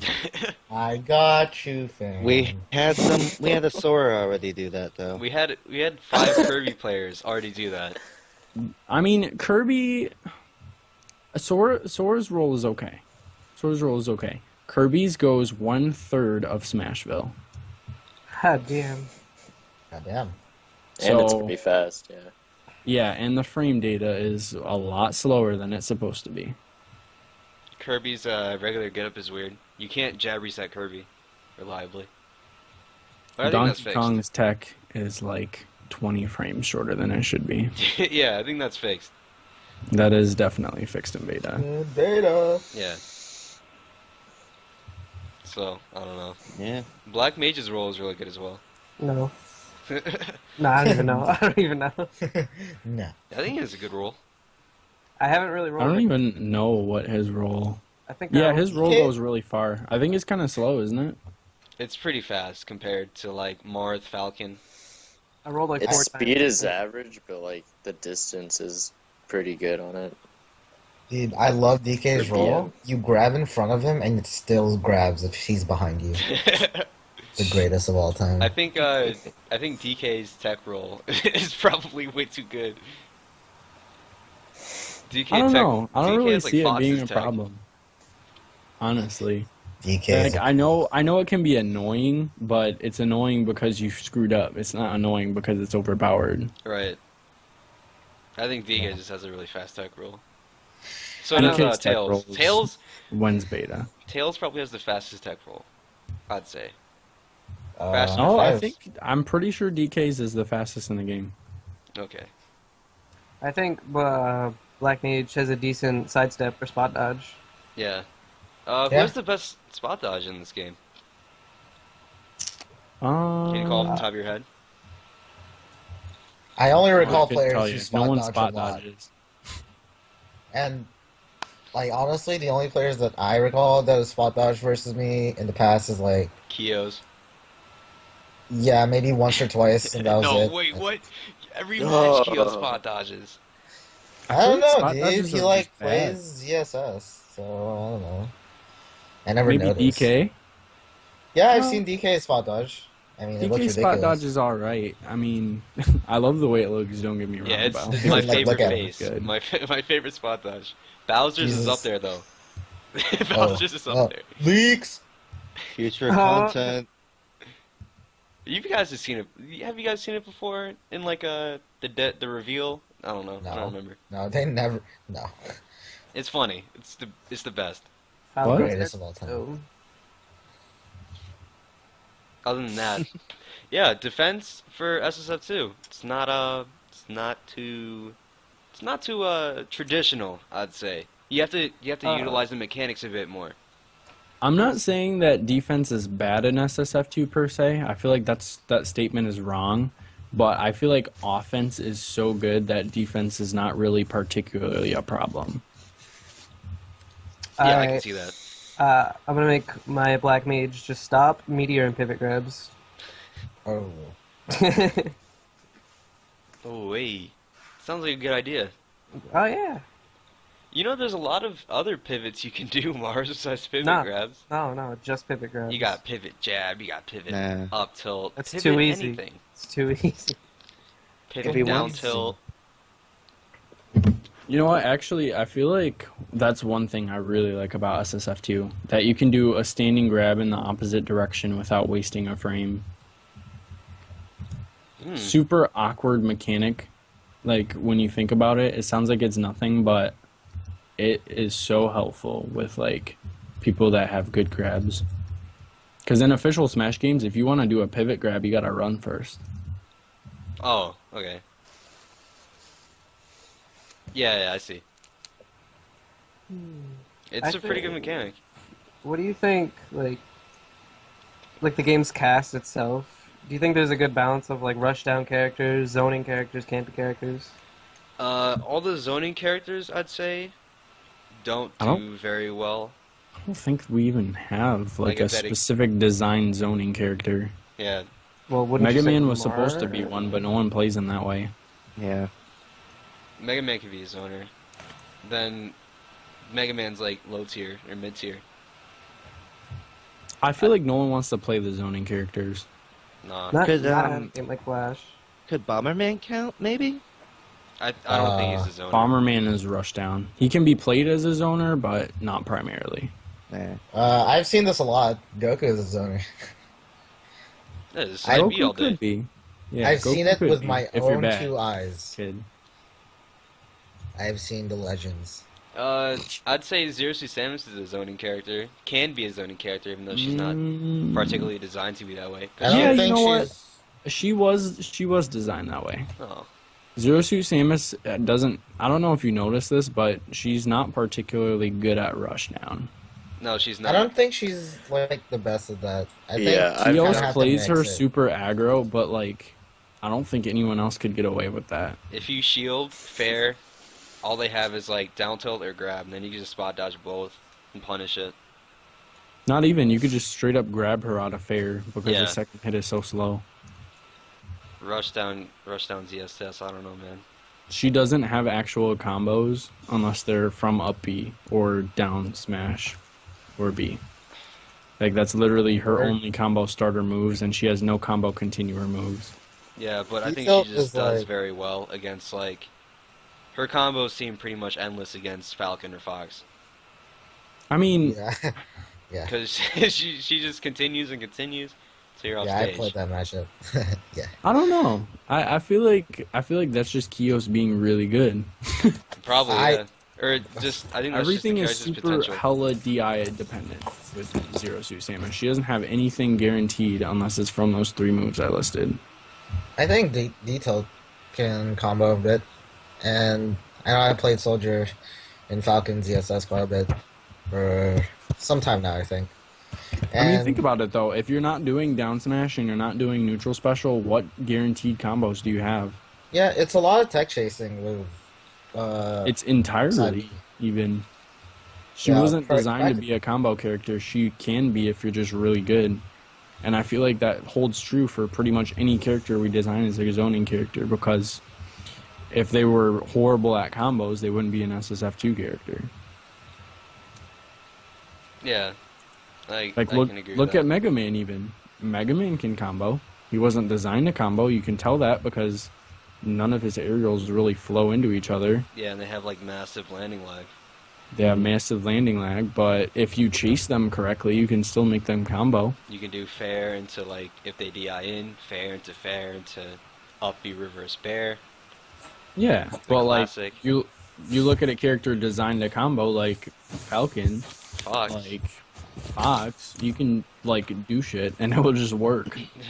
That's what, you know what, I've seen a lot more people complaining about Fox as recently. As time went on, it slowly became from, wow, you play Fox? And it's now just, oh, Fuck you Fox. play Fox. I mean, Oh, that's a no. byproduct of this community, because if you think about it, what about Fox's OP? Bear? Because everybody says bear is OP. Everyone says Bear's Okay. OP. And What about Yeah. Fox is actually OP? A lot of people say Shine is pretty like good, but I for don't- like strange I mean- reasons. Because Like, they I mean, say shine to Shine- grab. I mean, people don't like that shine on hit into grab, but I don't think shine is like. I don't even think shine is really that good. Shine is To be perfectly really honest. good. But Shine like, is pretty good. It's entirely not only just skill based, but I mean, if you DI it in unconventional ways, or oh God forbid SDI the move, oh god, like you can throw a good Fox off even. the thing is, I feel like a lot of people don't know how to edge guard very well yet. People have trouble when Fox is off stage. People just get hit by the Firefox, and Fox is back on stage. The thing And- about edge guarding is that you just stay on stage and you hit with a bear or anything that sends them off stage. Look at Ichigo. Ichigo versus Fox is a good example. Stay on stage and just forward smash or grab ledge and bear. Yeah, Well, I and I mean, feel like so that's more of a design choice. So if you think about it, like think of SSF2's ledges. What about them is different? You don't get invincibility when you pop off of them. And ledge jumping doesn't have an animation. And you get That's invincibility. like the biggest difference, I think. There's no ledge jump animation. And people say the buffer timings are weird, but I don't know. That's just a player. So let's go back to ledge invincibility, and Okay. there not being really ledge snapping unless you're doing a special move. Mhm. If I don't have invincibility, I don't have to worry about. I'm sorry. If I don't have invincibility, I have everything to worry about as soon as I grab that ledge. Because the second I let go, or within a couple seconds, I can be hit by a down tilt, I can be hit by a down air, they can jump off and down air me, they can fair me, I'm wide open, right? The ledge is more unsafe in SSF2 than it is in any other game. And I like that. It I lets you do too. abuse. It lets you abuse the corner even more, and that shows that the character or the player with proper fundamentals is the better one. Right, Because and there's no infinite ledge dash. it also completely trashes the idea of planking, which was the number one concern at the time, because you got to remember that the time when we overhauled all these mechanics is when Brawl was super prevalent. This was before Smash 4 was even a thing. So these were designed as plinking proof ledges. Yeah. Smash 4 tried to solve the problem, but they did ledge trumping and Ledge trumping is the dumbest shit. That- I swear to Double God, trumping. the reason I don't play Smash 4 anymore is because of guaranteed ledge trump follow-ups. That is the dumbest shit. You cannot get hit by ledge trumps. Yeah, for sure. If you if you buffer at the earliest possible frame or some shit, you can avoid ledge trump guaranteed combos. But I was fucking.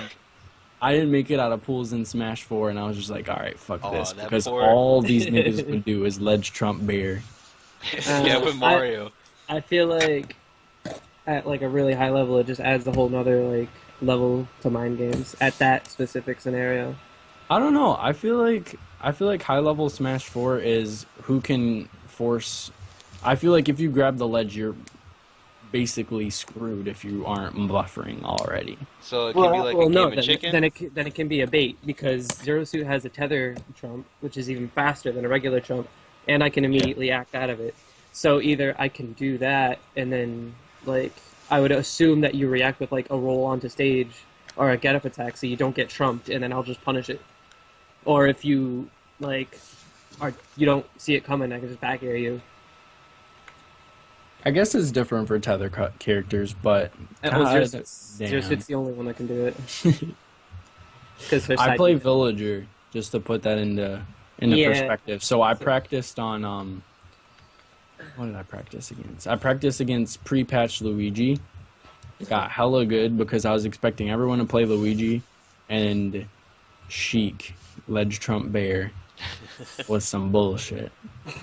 But that's besides the point. I feel like ledge trumping is it's a really inelegant way to solve the problem. And PM tried to solve the problem as well, but like after you ledge grab 3 times, invincibility's up, and that seems really arbitrary. Why 3? Yeah. Why not 2? I was gonna say, yeah, that's something that we definitely, even before PM even announced that, because some brawl mods had tried that before, way before PM was even like a fucking glimmer in Shayna's eye. Couple brawl mods tried that, and it doesn't make sense. It's such a rando number. Yeah. Why 3? Like you'll notice that, and like you'll notice that even tether grabs a la brawl. Remember, tether grabs were limited to a certain number. Yeah. That was an arbitrary number. I think this is the most elegant way to solve the problem. Smash 4 did too, and then you run out of invincibility. Yeah, and I mean it has its downsides, don't get me wrong. It kind of does make edge guarding a little too easy a lot of the time, but it also motivates you to go off the stage and chase them. Wait, for SF2? Yeah. Oh. I'd say edge guarding is pretty difficult in regards to just the characters. The engine, I'd say edge guarding's easy. The characters, no. Edge guarding's DSS, My opinion might be skewed because I use Zelda, so all this nigga does is down tilt. Yeah. But if I go off stage as Falcon versus ESS and I go for like a dare and I try to recover, it's over. Yeah, you don't want to try and edge guard unsafely against another character. That's not good. I mean, if it was easy, everyone would do it. And honestly, a lot of people can't do it. Not many people are very good at edge guarding at the moment. And even the top players aren't exactly adept at doing so themselves. Ledge grabbing is just, people need to practice getting consistent with it. Because even I mess up sometimes when ledge grabbing seems like is the best option sometimes. Like when Marth, in Marth Dittos, it's like so important. Because the Marth's recovering under the stage, but the other Marth who doesn't know how to ledge grab, they're D-tilting and they're F-smashing, trying to catch the Marth missing the sweet spot. But when, they can just ledge grab. Yeah. Well, I mean, it'll be more important in beta, because all the recoveries have landing lag. So you're gonna want to grab the ledge, which is gonna make people want to edge guard you, and that will help kind of, I guess, solve some of the issues. But R.I.P. Sheik. A lot of the reason why it is the way it is, though, is to be plinking proof, because y'all want to talk about jank. Let's talk about let's have a conversation about plinking. Basically. Well. Nah, man. I don't know. It's a very interesting topic. If you're looking to get into this game, I think the things that you'd have to look out for is probably, if you come from Brawl, it's going to be pretty simple because you already know how to ledge grab. You dash, you fast fall, and you hold in. But if you're coming from Melee, you're going to have to get used to a lot of different things, like using dash, up tilt, and the neutral. And I'd say that combos are a bit harder to get in this game compared to like some other games. I think combos are a little bit more difficult. What? Because I don't know. For certain characters, maybe. For certain characters. I feel like across the board, if you know how to follow a character using your directional buttons, you can do a combo. I mean, yeah. Let's see, who would be like one of the harder characters to combo with in this game? Actually, no. Let me go back. My mom did a 30% combo on a level 9 CP. Literally, my mom. And my mom had no hands. And I could still combo. What the... Okay. So what was the combo? She was using Jigglypuff. She did Nair into grab. What? It was like Nair into grab into like, I don't fucking know, down throw into like fair. And I was like, Mom, what are you doing? Man, stop. Somebody's snoring. Mom, what are you doing? The people in the community don't even do these combos. Legend. Mom, are you a top player? My mom. Mom.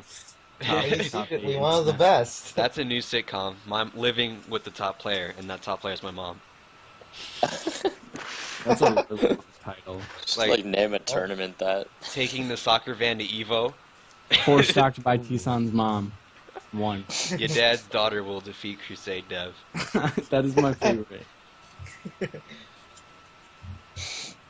Alright, so I think we talked a lot about stuff. Since we're talking a lot about the competitive side of SF2, I think it'd be a lot better to show you what people would be doing right and wrong in the competitive side of it. We talked a lot about ledge grabbing, edge guarding, the neutral combos, etc. I think it'd be really good to actually dissect the match and see what people did wrong. That's how you segue, Trey. You were trying to do some shit, and I was like, I'm gonna call you out on it. Yeah, okay. You got me. Since we're talking a lot about stuff. Our podcast, and then you just cut them off. So, we're gonna be critiquing... Dude, did you just wake up? We're gonna be critiquing a match that is, Jamie versus Chaos Zero. I think I should do it on stream, and I should just replace the Flashcast picture and just put up the YouTube video. Is that a good idea? Yeah, that's a good idea. Yeah. Alright, why not? Oh my god, I want to leak some beta footage. Some people did want to note that this is an outlier podcast for having video instead of just like talking, because otherwise it's not really like a podcast thing. It's more of like a, I don't know. I don't know. Some kind of stream, I guess. I don't know. The stream? Some kind of stream? What the? Alright, so here's the match video for those of you who want to go and, you know, be in sync with us. Can't think of a better word. Now, what is everyone's experience with Jammy? What does everybody think of his playstyle? Good. I think of neutral. What? I think he plays the neutral unlike a lot of players do. I feel like Jamie does really bad on platform stages. So, like, right off the bat, I feel like this is not going to be very good. Oh, he didn't take the up air. Yeah. Ooh, that sucks. I also feel like Jamie is super aggro and dash dance heavy, so like on a stage like this, his tactics aren't really gonna work very well. Yeah. And playing another very aggressive character, or aggressive player. All right, so Plus he messed up character. the tech skill. That was a good read. Oh, you Right, saw that side B dash on the up air down after the. Okay, go to. I want to talk about this moment. Go to 10 seconds when Jamie hits the up air. Alright. Yep. What So he's follow off up the ledge. what follow-up would you guys consider making right here after the first up air? Going for another one? No, grab ledge. Yeah, definitely grab the ledge. I don't see any Well, are you talking about after the first up air? Or Yeah, after Chaos Zero has been hit. with the first one. Yeah. I You know, He should have stayed Oh, in the place. first one. Okay, I saw the Yeah. second one, and then he went off stage. Yeah. Yeah. He The should have first dropped in one? place and up there again. Yeah, I would have after done the that. first one, I honestly would go into shield just Really? in case. Yeah, so like, if you pull up your shield, you have at least the option to go with the second up air and still be safe. But if, let's say Chaos Zero did a platform drop nair, what you're done for if you tried to up air again, or a platform drop bear. I feel like the dash up air with the dash momentum was probably one of the less safe options. Yeah, because I don't know what the dash up air was for. Well, I wonder what input he missed trying to do that. He might have auto dash. Do you know if he runs auto dash? He Yeah, he does does. auto dash. So that's Some that'd be why. people will try and dash up air just so because they think that the second one will, I guess, will put them off stage and they can go for like a knee as the third follow up. But obviously, that wasn't the case. He Yeah, probably could have dash dance up aired and it would have hit with the sweet spot, but he hit with the weak hitbox and it was just kind of like a flub. You know what Yeah. he really could have done? Since he What? kept Fox on the platform after the first up air, what he could have done, since he has auto dash, he could have dashed forward and did the jump with the full momentum, And then then bear. like gotten his body like up to the height of like short hop, get the height of the platform that Fox is on, and then do another jump but backwards, so he like shifts his Oh. momentum, Yeah, yeah. and he down airs, right? Down airs. Because see Yeah, that's what probably a good idea. what Chaos did, he stayed on platform and then he like did some weird forward tilt. I don't even know how he got that forward tilt out like that. Does Chaos do auto dash or? I think he just I think he just did weird buffer timings. Like he was trying to Yeah. dash off and then do a Like a nair or something. like a nair Bear. back air. Oh, okay. So I think just online timings just messing with people. Yeah, but I mean, I feel like the second up air wasn't a horrible option because I mean, even if he hit with a sweet spot, great. If he hit with a sour spot, which we knew was going to connect no matter what, I mean, he's not out anything. So it was still a safe option. It just probably wasn't the optimal option. Yeah. Yeah. Afro, what do Yeah. you think? I won't be good at this, but You play Sonic. It's okay. You're a competitive player. okay. Basically, if I were Jamie, I would have after the up air, basically, I would have more than likely gone with another up air as well, but basically that gave Fox enough space to kind of get away from him for a second, and that also meant he could get closer to the middle of the stage to reestablish the neutral. So he couldn't follow up exactly and lead him into an edge guarding position. Yeah. Actually, on further analysis, All right. I don't know if the dash was on purpose. No, it was definitely the lag. I know Jamie has issues with like online. Yeah, because like I see the thought process. If he would have done a standing up air with like a little bit of forward momentum, he would have hit with the sweet spot. He would have been in like Gucci, Yeah. but he like didn't. Another options to consider are that you can probably do another up air. You can go for dash up. So the worst thing is that Chaos Zero would shield, and since we know that Chaos Zero did an F tilt in there, dash up Yeah. tilt would have hit, and then he would have like either been at the corner or off stage. And then another option to consider is that after the up air, he can just respect Chaos Zero since he doesn't have a lot of stage position going for him, and Jamie has everything to work with. Chaos Zero is probably going to drop down to the ground, and then Jamie could just wall out with Nairs. And then I feel like that's better. one of the. I feel like that's one of the least safe options because if he gets down on CF's level, then Jamie has no. I feel like Jamie right now has an advantage because Fox is known to have a huge dead zone under him. He doesn't have anything fast enough where he can punish what's going on under that platform. Right. If no matter what he does, even if it's a platform drop, yada yada, he is in a bad position. But also, what Jamie did also put Fox in CF's dead zone. Like after that sour spot up air hit, Jamie doesn't have anything with range enough to really follow up from that sour spot, except for side B, which would be like a really like random CF on Wi-Fi kind of decision. That's something that Jamie and Tag 3 go for, the side Bs. Yeah, at side B is okay sometimes, but in the case that your opponent is on a platform, not in hit stun, and probably gonna drop from the platform, it'd be a dumbass option. It's a big read for sure. Yeah, because you're gonna be reading the quick drop or them dropping down. Right. Yeah, he could definitely side B under the platform, but side being over the platform, which honestly, I don't know if I think if he did a side B under the platform, he probably would have got caught at the ledge. I don't think it would have been because after the up air ended, he was below the ledge. Right. But overall, bad decision making on Jamie's part. It might have been a missed input. Who knows? But I would put it like he was still safe. I would do like a 7.5 out of 10.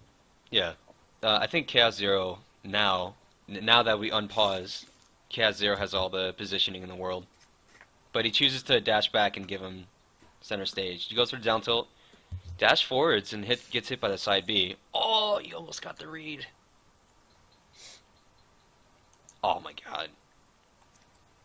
Oh, get up attack. Why do you guys think he would get up attack in that situation?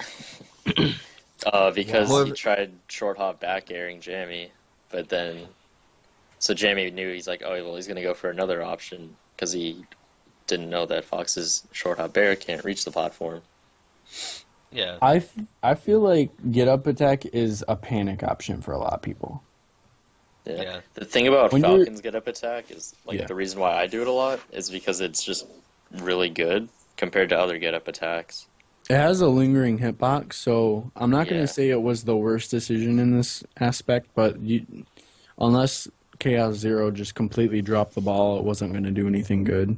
Yeah. When you're in that position on a platform, when you're crashed down on a platform, you know there's some sort of follow-up, so you just have to try and basically reduce what options are going to hit you if possible, and hope that the opponent stuffs up. Because at that point, you can't just jump. You can't platform drop anything. You have no shield. You're kind of screwed. Yeah. Let's go to 17 seconds, because I think this was probably the first big important moment of the match, when Jamie was being edge-guarded. And how do you guys treat Chaos Zero's edge-guard? Since he didn't get it, it's like an obvious 0 out of 10, but how do you guys feel about the decision-making? It's super unsafe. If it worked, let's go to the part where Firefox is going up against Jamie and Jamie's trying to buffer his shield. Buffer his ledge attack. Right. So when Jamie's holding the ledge, if he does not buffer that ledge attack, he's gonna get hit out of his invincibility on the first frame that he's able to do anything else. So, given that Jamie buffered that ledge attack, he was in good shape. But what Chaos Zero tried to do, which was kind of questionable, honestly, was aim his Firefox up so that it would hit him as he's doing his ledge attack or as he's getting up from the ledge, hoping that he would be doing either a jump or just a regular ledge climb instead of a ledge attack or jump. Yeah. Ledge attack or roll. So it wasn't a bad option, and I don't know where you paused, but the hitboxes, if they were covering the fire effect, they would have hit Captain Falcon, but they're on Fox's body. Yeah, I see. So, like, there were a couple frames in there where it didn't look like it was going to hit, but since Captain Falcon retracts after his ledge attack, it did still connect. And after it connected, you're at a pretty awkward position because you guys are overlapping and neither of you can do any sort of attack. And then going forward from there, since Jamie's in crash on a platform again, he's screwed. Yeah, I think that's a big awkward moment. I don't know if I feel like it wasn't planned. Yeah. Honestly, he made the best of the situation that he put himself in by doing up B, and then aiming it upwards. I don't know why he did that. If it were me, probably the safest option would be to do it towards the ledge, but it worked out. That means you'd have a higher risk of getting hit by get up attack. I think he did that just because he missed his shine spike and he was going to go for the up B sweet spot, but Jamie just grabbed a ledge before him. Well, no, because he was aiming upward. There's no way he could have sweet spotted. Or you mean he decided not to sweet spot during the startup? I mean, yeah, his aim was to just sweet spot during the startup. Okay, got it. Yeah, that makes sense. Now that we go to 30 seconds, this scenario happens again. Because Jamie failed to miss the tech, and Chaos Zero wants to go for the Shine Spike follow-up, predicting a jump read. Jamie did it a couple seconds later, then they both get hit by... Or Chaos Zero gets hit by it. See, this is where ledge teching is very important, because if Chaos Zero ledge tech the up B, he would have been in a much favorable position. And then I feel like he would have got the Shine Spike. Or something like that. I feel like this is another awkward situation. Yeah, this is very awkward. Because one thing that Chaos Zero hates doing is grabbing.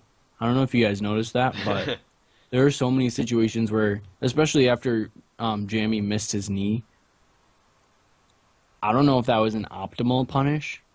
I probably, at that percentage, would have tried, like, up throw, up air. Yeah. Or even like down throw tech chasing to kind of rack up damage and then go for the bear, because that was a little early. And I think just because Jamie did his down B a little late, or I'm sorry, a little early, not a little late. That's the only reason he didn't recover.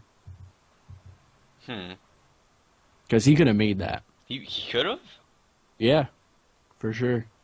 I don't know. I think once you use up your down B, your momentum is limited. So like what Jimmy did was he did a jump before his down B. He should have done down B, then jump, then up B. Yeah, because I think he would have probably landed on stage. Yeah, and this is something that I kind of learned from maining Brawl Yoshi way back when. You use your up B before you run out of jumps. That way, when you need your jump, it's there. And you end up going farther. That kind of applies the same thing, too, to Yoshi in this game. Yeah. Alright, after that, like, very awkward edge guard. Yeah, that also being said, I want to elaborate, because Jamie did a ledge jump knee for some reason. I think that was too big a risk. That was a super hella screw up. Yeah. That's like something a melee player would do.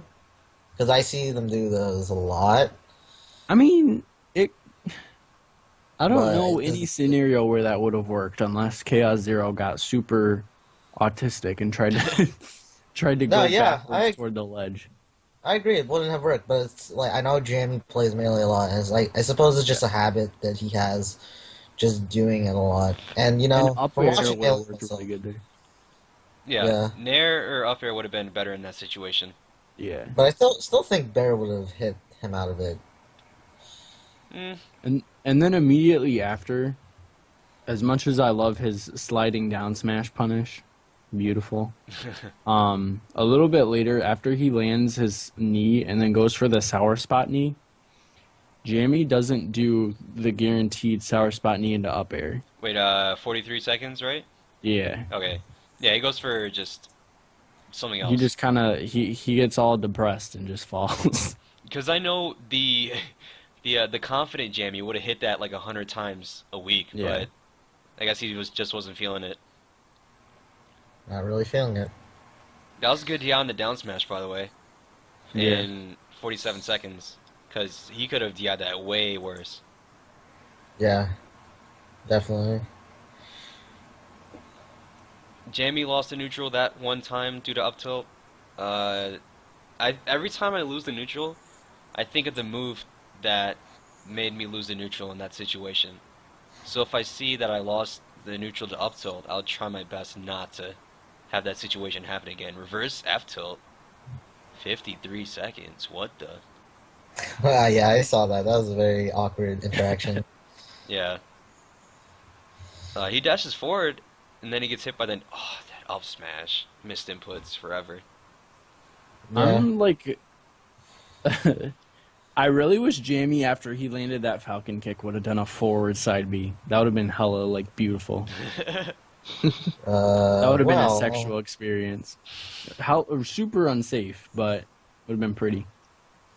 Yeah. No. He's already like a stock down. Yeah. Yeah, it's not a very good Disrespectful idea. though. Very disrespectful. You win the mind game, I suppose. Who would really win the match if that happened? I wish there was like a stat that says the true winner, like the hype, the winner in mind our game. hearts, Yeah. or the crowd winner, and then it or something like that. I don't know. See, he loses to up tilt again, but he takes in place. That's important. 109, that's important. He takes in place. Keep in mind, he takes in place. Because if they tech, that way one time they'll do it again. Like right after the down throw. Tech in place again. Jamie's just getting hit by these up tilts due to just staying in shield and spot dodging. Yeah. Well, that's the big thing. The stage choice really screws him up. Because what are you going to do versus an up tilt? Besides shield. Not Like, a lot. what do you even have? I mean, the only way you would beat it out is Your if you do family's something dead. preemptive. Oh, good up air, by the way. Yeah, that was a good up there. We gotta. I don't know what Chaos Zero was going for. Like after the jump, like he wasn't gonna get any stage positioning, and I guess he was just going from platform to platform. I don't know. A situation where he did up air, I think he should have back aired. Jab reset Well, combos. I just gotta throw this out there. Jab reset combos make me gay. They're the reason why. Nobody did them for the first half of 9B's I know, competitive but life cycle. I'm so glad people noticed because that is beautiful. Yeah. And If only Goku had one. if only Goku. Goku is like the best jab in the game. No, Goku does have one. Yeah, but it's like not even that good. It's so good. You can get guaranteed Kaioken or up throw. Oh, you saw? Look at that. Go to 1 minute and 26 seconds. I want to talk about how smart that decision was from Chaos Zero. After the up smash, the very weird up smash, he shine stalls not to get hit by the up air. Look how close. I really think that he thought he had a jump. Really, I don't think that was intentional. I really hope it was intentional. He still got hit by the second up air. And Actually, why doesn't he have a jump? Let's look back. Let's Oh, look back. he used his jump to a up B. Then he Yeah. got hit by Oh, the so up he smash. wasted it, and then okay, yeah, that was definitely a mistake. Yeah, but I think the Because- shine stall was pretty smart, Yeah, even though he got hit by the second one. Now let's look at Jamie's edge guard. He goes off stage, but he still gets the knee in the up air. Yeah, I would say it's pretty risky, but it covered both options. If Chaos Zero wanted to Firefox or up B, he still would have got hit by the weak knee. And he did what you said. The sour spot knee into up air. yeah. Pretty smart, pretty smart. Jamie has the stock lead. See what he does. Just remember. The runoff nair. Chaos Zero deciding to follow it up. Is this awkward situation going to happen again? Waste his jump. Let's look at how Jamie treats this situation. See, was that really the smartest decision? Where What at? time? 1 minute 38. I don't know where that second knee came from. I don't know whose family that belongs to, but somebody needs to come get it. It should have been a downer. I'll say, yeah. please get it. That would have been a prime ass down here.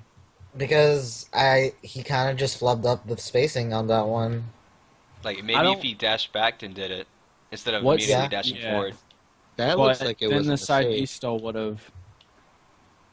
Yeah. The side B still would have had Fox out of position to be hit Yeah. by that. If I he- still think downer would have been the best option there. I think if he paid It would've attention to his spacing, I think maybe ledge grabbing would have been the most ideal thing to do in that situation, because it would have worked.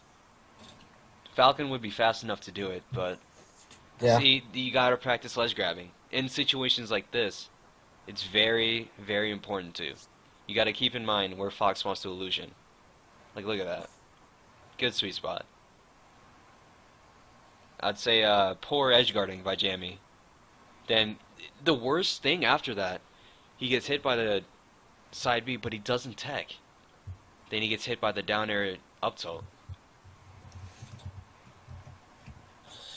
How can you not tech Firefox? And then all that happened just because of he lost his stock due to one bad edge guard. Yeah. Yeah. Sucks. Rip. Just like So- he didn't tech, he DI'd poorly on the up tilt, and he just missed the edge guard. Three bad decisions in like 2 seconds, basically. It's a hard life. It's a hard knock life for Falcons. Yeah.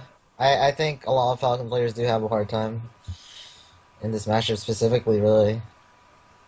Yeah, they don't really practice against they don't really practice their follow-ups against Fox, I'd say. Yeah.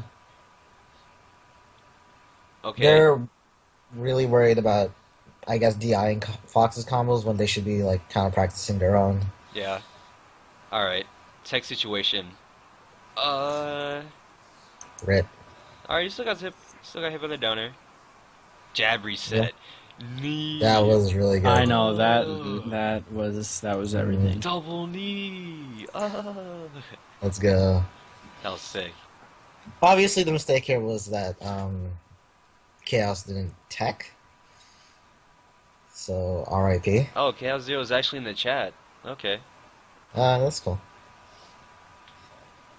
So if we're thinking about a decision, he can like, Yeah, he can inform us what he was thinking, I suppose. yeah.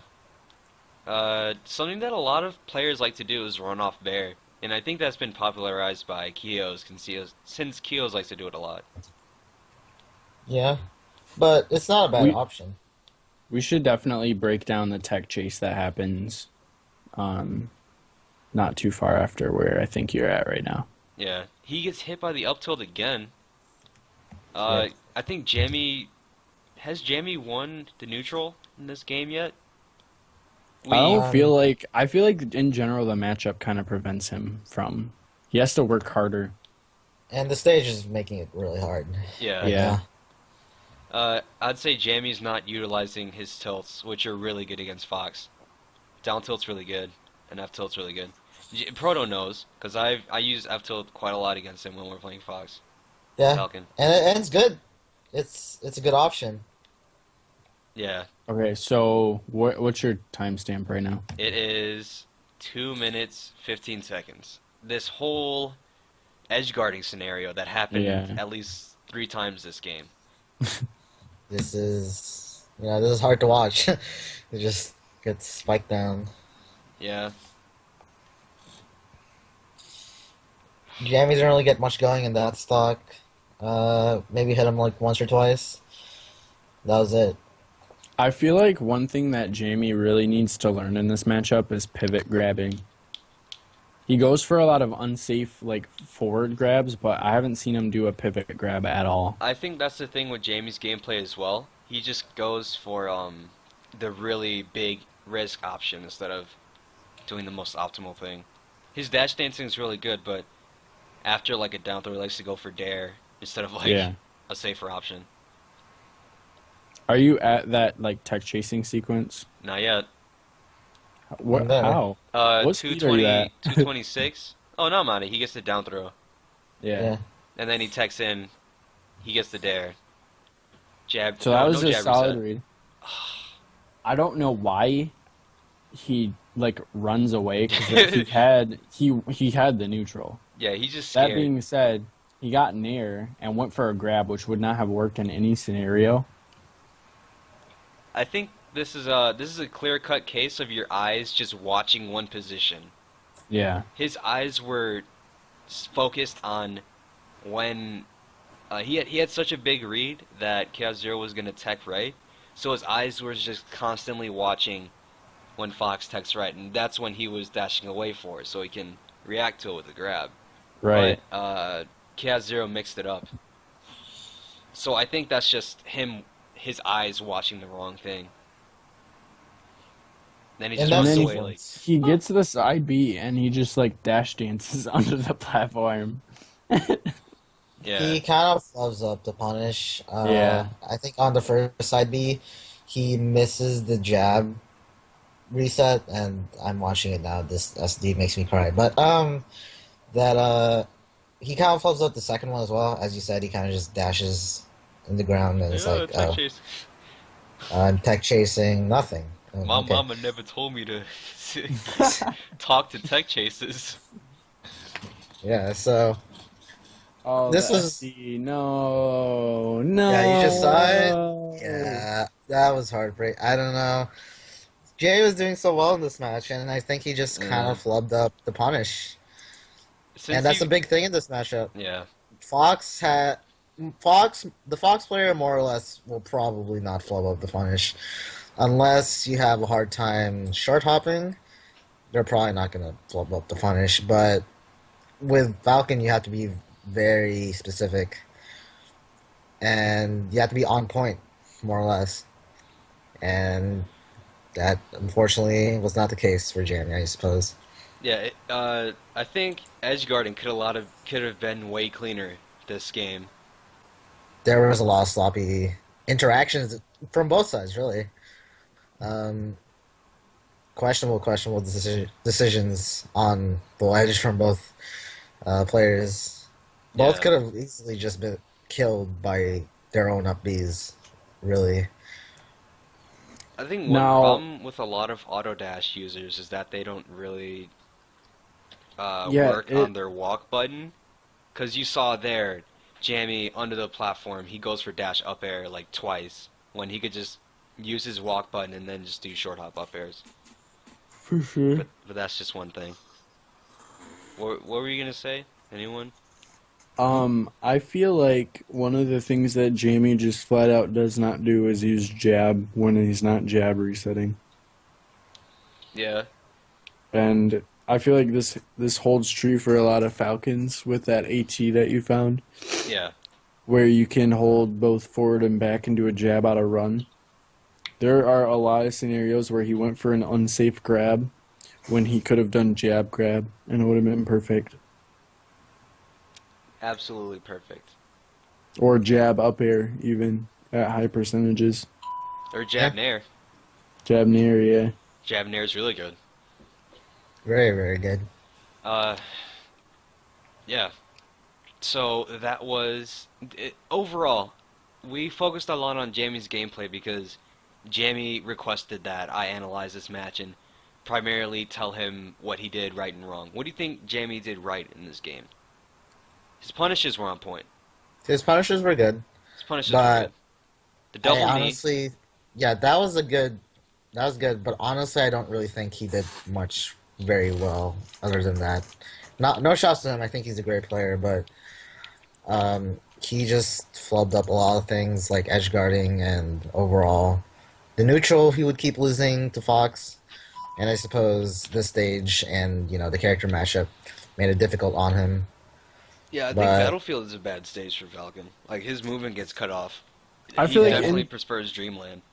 He was in a deficit, and I think he knew that, and I think that played a big part in him getting the shakies before the match, and it kind of messed up with his judgment. Because when you know you're playing a bad matchup, of course you're not going to be on your prime if you get yourself psyched out about it. Yeah, Or, sometimes people who kind of, I guess, accept defeat before they even start the match will kind of just play better sometimes. Yeah. I know I do. That being said, I feel like Jamie has really good fundamentals, but I feel like he plays a crowd pleaser Falcon. Yeah. Which, don't get me wrong, nothing wrong with that, but it's not going to win you the match. Yeah, when you're when you're in a deficit like this, where it's a bad matchup and it's a bad stage for you, you can't really. I feel like you kind of have to adapt to the situation and play safer. Yeah. I don't know. I think he could practice some more safer options. His dash dance grabs. He didn't really see the thing that I'd say that I'm pretty good at. I'd say that I'm pretty good at tech chasing because I pay attention whenever the opponent techs a certain way, and I just keep track of it because I know they're gonna do it again. But I'm gonna take into consideration the patterns that they do after the second one, third one, fourth one, etc. Because everyone has a different pattern after they do the first tech. Because that's when they start catching on, and you gotta remember when they start switching it up, because that's very important. And Jamie didn't get a lot off his down throws, except that he got like 2 good reads, down throw, dare, jab reset knee, or whatever. And we love his dash dancing and his neutral, but he that didn't win him the game. Yeah. So, there are more important things than dash dancing and the neutral. And, I know Jamie wants to win because he's asking us to do this. Yeah. And I respect that because not many people will ask to do this or for us to do this.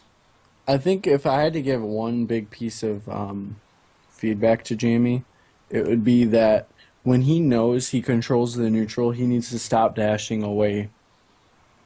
Maintain center stage, yeah. I feel like he plays a lot of retreats even when tech chasing, he did like a full dash backwards and then tried to dash in while Fox was naring. And I think that might be a side effect of auto dash, and that's one of the reasons why I don't really use auto dash, because it becomes like a crutch. It's so easy to just press, away and escape a situation, but the second you want to turn around, you're dashing in the other direction. Yeah. And that's why walking is so useful in SSF2. I agree. Yeah. I can see that. So, I use walk a lot, especially in Kaioken. that forward tilt, though. Kaioken walk to the other side F tilt. My favorite. Kaioken walk away from the opponent F tilt when they approach. No. It's actually a combo. It's the funniest Oh, thing. no, yeah, I know. All hits them. So, with that being said, the big points. Edge guarding was sloppy. Punishes. Jamie needs to keep in mind of where the opponent techs more. He got one good read, but he didn't really extend it. And utilized the walk button more. He messed up quite a bit of times. And for Chaos Zero, I think Chaos Zero played decently. He didn't really make too big of mistakes, and he did a couple smart things. Like, he got his edge guards. I think more usage of tilts, like down tilt, F tilt, would be good in this matchup. Yeah. Just using it in the neutral, kind of just stuffing out an approach. Down tilt is so good against Fox's Nair. Yeah. And I feel like it was really completely ignored, which was honestly one of the bigger fatal mistakes that he made. Let's see. He didn't wall out that much. I think just short hopping and spamming an aerial is completely fine. He did a couple times with up air, but Yeah, he didn't really pose a threat with his nair. He just dash danced. And that's good and all, but you gotta wall out sometimes. Yeah. I think one of the big things in this matchup, there's a lot of different opinions about whether Fox wins it or Falcon wins it. I think Fox wins it because Fox has an easier time comboing and edge guarding and whatnot. But the main thing here, if Falcon wants to win, when they're both in a neutral, whenever Fox nairs first, you nair after. Always. because your Nair is going to beat out his Nair. And if he recognized that, then I think he would have did a little bit better. I don't think nairing at them as Falcon is a very good option. That's why you got to do You should it always after. be like the reactionary type. Don't try and go in first. Because even though Falcon's a very aggressive character, you can't play like that to win. Sometimes you gotta know when to turn it on and when to turn it off. Sometimes when you go all in, you go all out. What? Yeah.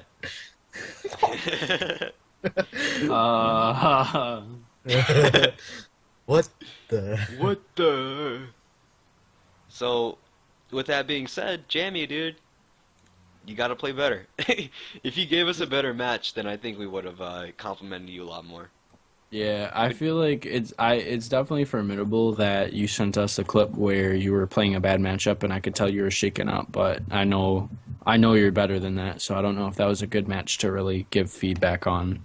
Yeah, it sucks because the other matches, the one match was like 6 minutes long, and then the other match, Chaos Zero just 4-stock Jamie. So I guess this is the best one out of all three. We can't really dissect much of the 4 stocks because it's just. I mean, you got 4 stocked. I mean, you made like maybe one mistake, and Punish was just really, really good. Yeah. That's usually what will happen in a 4 stock. Very few times it's multiple mistakes. Yeah. And with the, we're not going to try and go over the 3-hour mark, guys. We're cutting it down. we're cutting it down. If you guys have any questions, feel free to ask them now, because I think this is the wrap-up part. We're wrapping up. You can always play the actual matchup on stream. Do you want it? Dude, that's such a smart... Let's do it. That's a smart idea. Let's do it. Alright. And if you guys have any questions, feel free to ask. Alright. T-Sans Falcon versus... You're gonna hear a lot of button pressing on my side. My mic does not hold back in terms of sounds. Don't hold back, Yeah, it's a laptop, right? Yeah, it is a laptop mic. Surprisingly, I don't sound like a robot or sound like I'm... Is this going to be every Saturday? I think so, yeah. We can come up with topics for every Saturday. I mean, I really appreciate T-San being here, because T-San's really good at this type of stuff. Mm. Alright, I'm hosting. Well, I don't know if this will be like a thing because work, but Wait, are you going Fox or Falcon? I'm going Falcon. Currently, what we're doing is we're trying to do it every Saturday.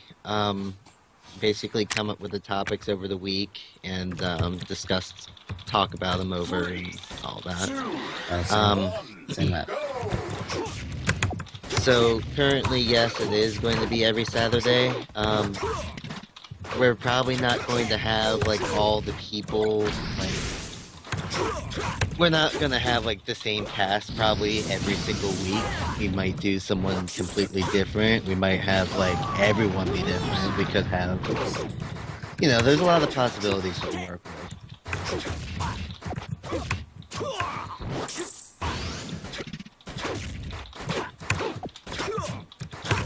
Yeah. Feel free to ask questions right now, guys. Tyler, don't lie. What? no one's playing with a GameCube controller right now, but it's definitely a possibility if you have X-Patter. There are a couple guides. Honestly, you can find some pretty good ones literally by going on YouTube and searching X-Patter SSF2. I personally use a GameCube controller, but I'd say it's alright. I went from a 360 controller to the GameCube controller. Are you guys doing stream matches? Yeah, get right. We analyzed a Falcon versus Fox match, so we're going to be doing a demonstration match on stream. All of the players right now are using keyboard. Just saying. Wait, what? Wait. So where'd you go, Mars? Well, I had to do something for a thing, and then I didn't want to join the call again because it felt wrong. So I went on Anther's Ladder and I restocked some guy, and I felt good about myself. Dude, in S Step 2? Yeah, I'm proud of you. he was using Captain Jesus John. Christ, man. Our practice paid off. Yeah. And then Let's check that. he counterpicked Link, and I found out how early Dare kills. I was at like 80. Do you know who you played? Starts with a C. Karen! Oh my god. What Hi, a- you. For joining in on the podcast, Almost. basically, if you feel like you can contribute to the pod or Oh my god, get podcast wrecked. anyway, I pretty much say make sure you have a decent mic. Mine, Perdo's, pretty much all of ours are. T-Sons to an extent. Don't ever say mine. Yeah. All What? got pretty decent mics, so it's easy to understand us. When they don't like have like when I'm editing, there's no like gigantic red marks on the soundboard. So, Also, but yeah, for me. I played Cactera. You played who? Cactera. This game's Never heard of winner is Awesome. Well, that makes me less proud. try to make sure that there's some sort of like I wouldn't say soundproof room, but you know, At least it's Try and quiet. make sure- No dogs barking. yeah. I'm in If my you grandma's. allow- Loud laptop fans. Like, I'm in I my mean- grandma's basement, so yeah. You're human. You can't really do a whole lot, but you know, if you can, it just makes things a lot easier. Sounds a lot better. Is my laptop's fan like making a noise? It's not that bad, but you know, it's No, a it's little doable. noticeable. It's not terrible. I was just playing with you. You know us devs have a sense of humor. I hate all of Yeah, this. yeah, yeah. Let's add Monty to the call.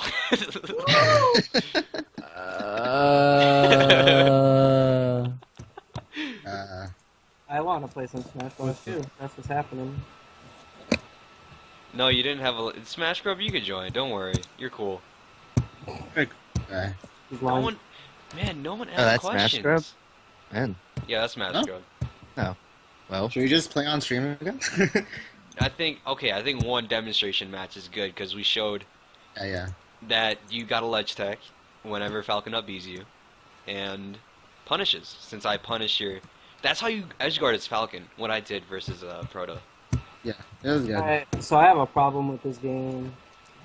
There's no stamina mode. There's turbo mode. Yeah, I see that. You have everything but what I said. Wait till beta. Come on. whatever. Whatever. Whatever. Whatever, man. So after you concluded, I try to start the intro. You're the host. You're the host. Any other questions before like this ends? Uh, I mean, I might have missed one. where would you place Sonic on the tier list? That's my question. 7. Where would I place Sonic on the tier list? Yes. I'd say he's Last definitely lower. Like, I used to think he was, like, dead bottom, but then I was starting to feel kind of doofy. And, looking at him now, I'd say that his current tier list placement, I think he's 27th out of 29th. Oh my god. Yeah, it's kind of... I almost agree with it. I'm not gonna What? lie. I think Like, Sonic's mid tier. I think he's... I would Sonic's say... mid tier. I would say he's definitely above 27th, but I wouldn't say I'd say he'd be like top of C plus. I think he's Matt. mid See tier. what I mean? So, like, everyone under top 8 is just like, Fuck. they're okay. Uh, Yeah. So here's a question: how do you start off in the community as a new person? We've all done that before. We've all started on the community. Yeah. There I are started good from the ways- bad side. I think I'm exempt from this question. Basically, Yeah. there are good ways to do it and there are bad ways to do it. One of the bad Uh, ways to do it is basically being, I don't want to name names here, but I really want to. Be an anime king, lol 20. Being is random dude who thinks he's good, 6'7", 6'6". You can't be Can that I- guy. Can I Here, say how let I me- started? Go ahead. Don't be obnoxious and whatever. I used to be probably one of the most hated people in this community. You can ask pretty much anyone that knew me back then. And, I sort of got infamous for that. No pun intended. But I definitely got a bad name for a long time. And a lot of people didn't like me. But, Yeah, I hated you. Me too. yeah. I still do. Well, Soldier is the exception. But, like, I feel like if you do start off in a bad foot, and if you have a desire to, try and become a better person, I think you can definitely change. Unlike some people. Let's be completely honest. If you want to get started, I think the only thing you need to do is just play the game, and when you lose, just take Don't drop. the loss and learn from it. Don't be a dickbag. That's literally all you have to do. Now, if you want Go ahead. to, Yeah. go ahead. Oh. Eh, Go ahead. If you want to make an impact and make a difference, just try and document your path along the way. Exactly. Look at my streams. Basically. Remember when Interaction chats. I think interacting in active chats are very good. Gets your name out there. There's a lot of people that I know in, Slack that aren't really the greatest players, but I just know them because, they interact a lot in the chat. Yeah. And of course, Um, being a good player is probably going to help you out a lot. Think of the people who were barely noticed, but when they started winning tournaments, now they're like a big Yeah, I can definitely speak from experience from that. Like, not trying to sound cocky, but like From 0 to 100, real quick. exactly like some random ass people. Just I don't know. Never mind. It sounded good when I started. Look at Mars, dude. Now everybody knows his name. He has 200 followers on Twitter. Ridiculous. Ridiculous. In a week. Mhm. My own personal story is I kind of joined into the forums, and then I kind of did some of the I did that OBS guide originally, and then later on I joined the IRC. So mine was basically the only way I got known was being semi-decent at it, and then making stuff that people needed for guides, for example.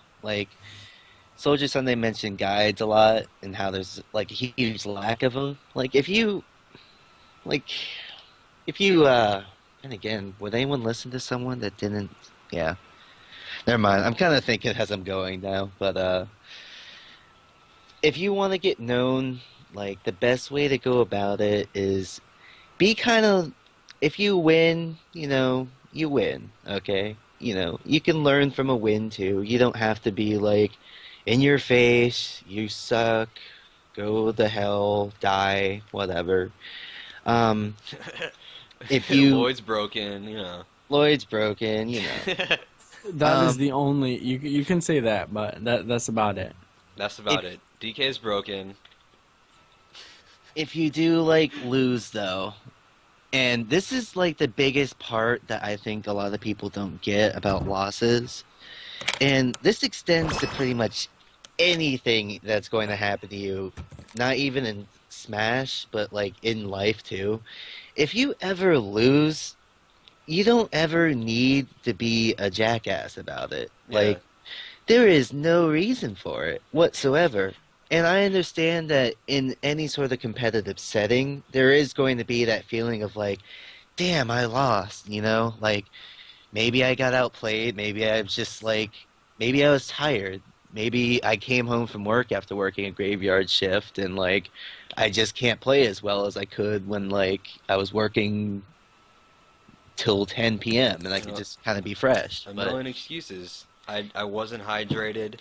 There was sun in my eyes. The glare on the TV. yeah, there's so many Never- excuses you could make for yourself, but when you make excuses for yourself, that's going to be like what defines you as a person, and The that's other going to player- be The other player was too ugly when I was looking at him. yeah, No. like stupid crap like that. Like, come on, guys, just don't be a dickhead. If you lose, maybe you got outplayed. Maybe you aren't. Maybe you really aren't that great. You know, maybe you're the best of your friends, but maybe you're just not the best in this community, and that's fine. You don't have to be. One It's- good point Kid Aurora made is that you got to be a personality. Look at look at T-Son. You know how many people are talking about T-Son's basement and T-Son's hair and T-Son's fucking Zelda or whatever?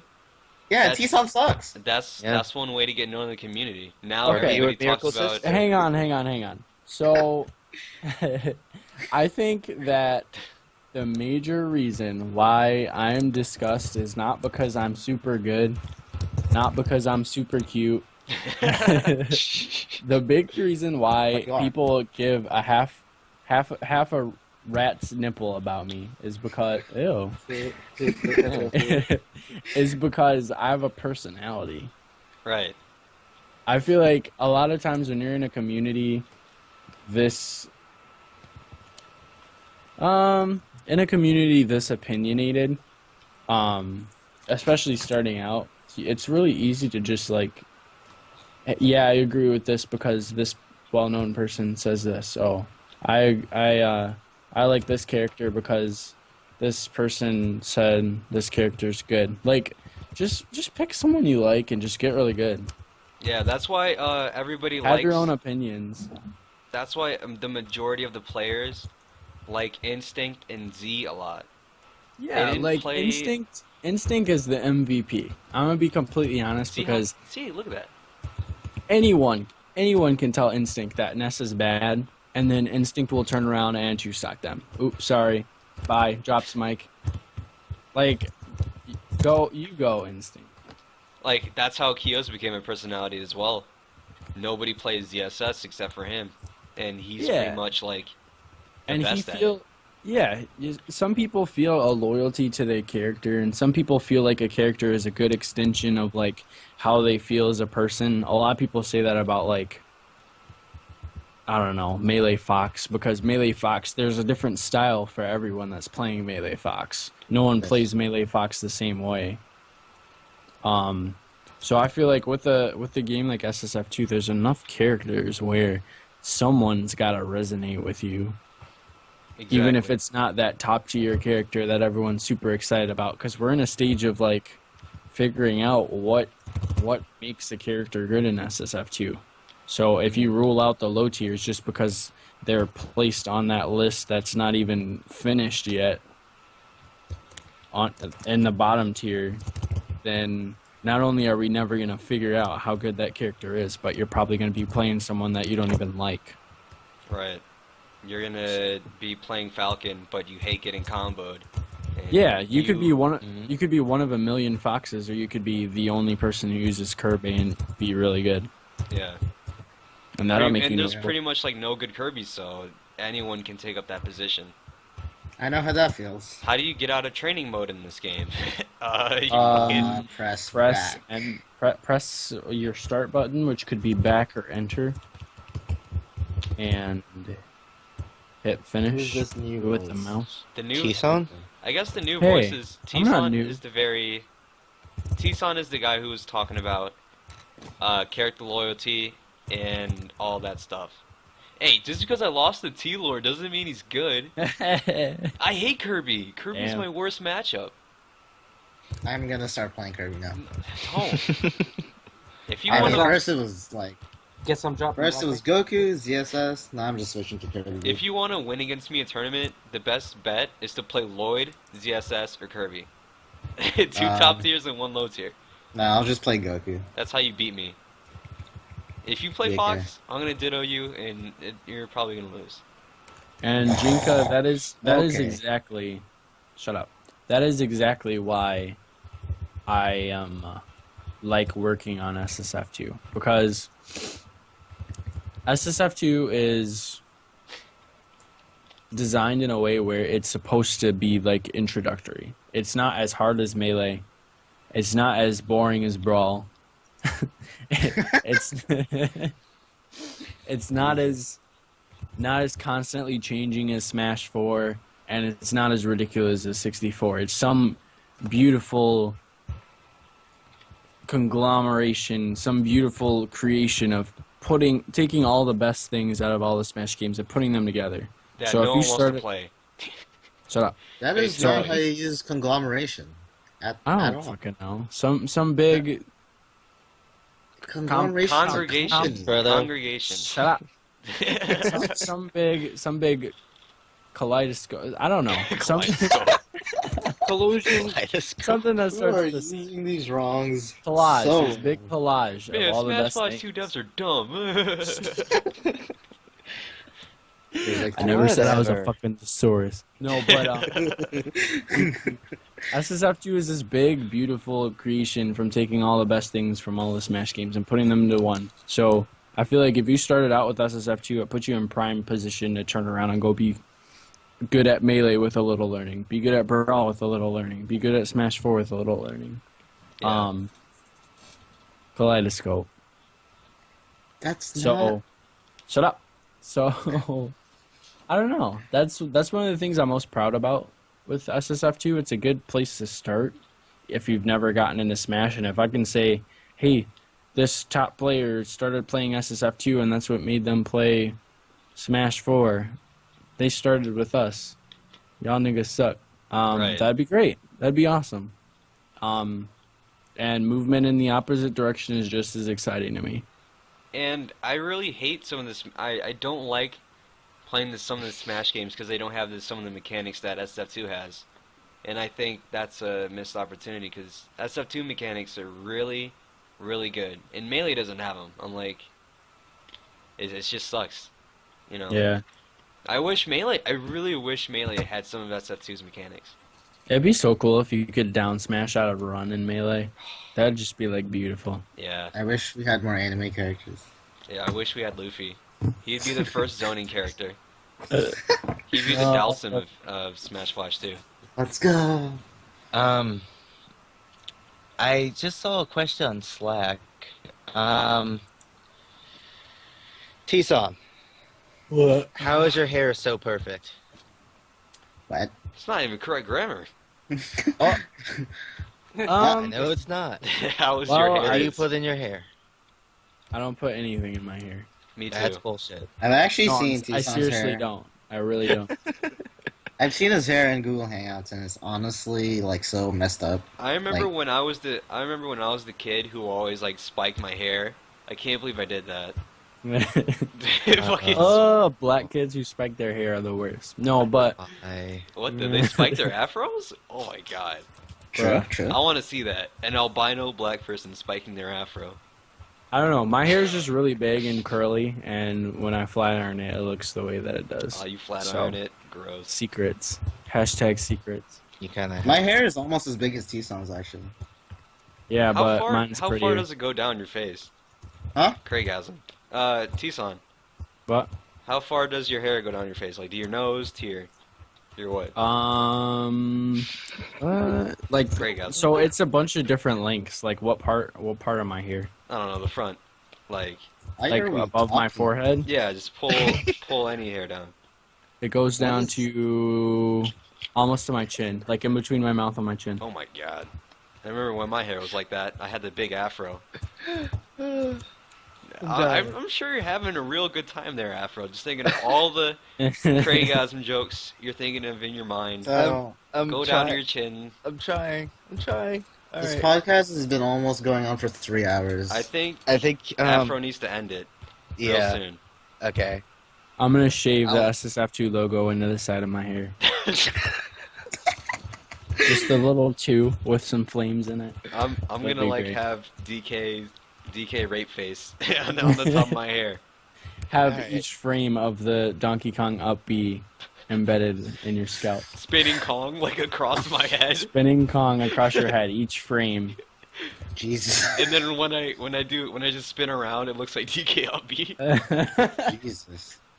I'd have all anime girls, TBH. Oh boy. So I mean, like, level 9 computer. How do you feel about the level 9 computers, Mars? Well, this fox is 0 to death me, so I don't know really how I feel. Fox is like level 60, and then like Jigglypuff is like level 55, and then everyone else is like level 2. Wario level 9 CPU literally just like Shoulder. shoulder bash off the stage. It runs at you, and anytime you're away too far from it, it tries to shoulder bash you, and then it dies. It's just like you jump over it. I'm like, oh. Well, Yeah, literally, like I don't know if you've actually played a level 9 computer recently. I know SS has, but What does that even mean? All right, whatever. Oh! Anyway. Oh, I do every day, actually. I'm almost as bad as SS, if not worse. I play a CPU every morning. literally just put it in training mode. Just put a level 9 CPU Wario, like on idle, and then walk across the stage, and then set it to attack. It will always shoulder bash. I think 100%. the CPU is really good too, because the Wario CPU is gonna help you practice power shielding or punishing shoulder. You know? There's, yeah, I Or guess. jumping over it. Or jumping over it.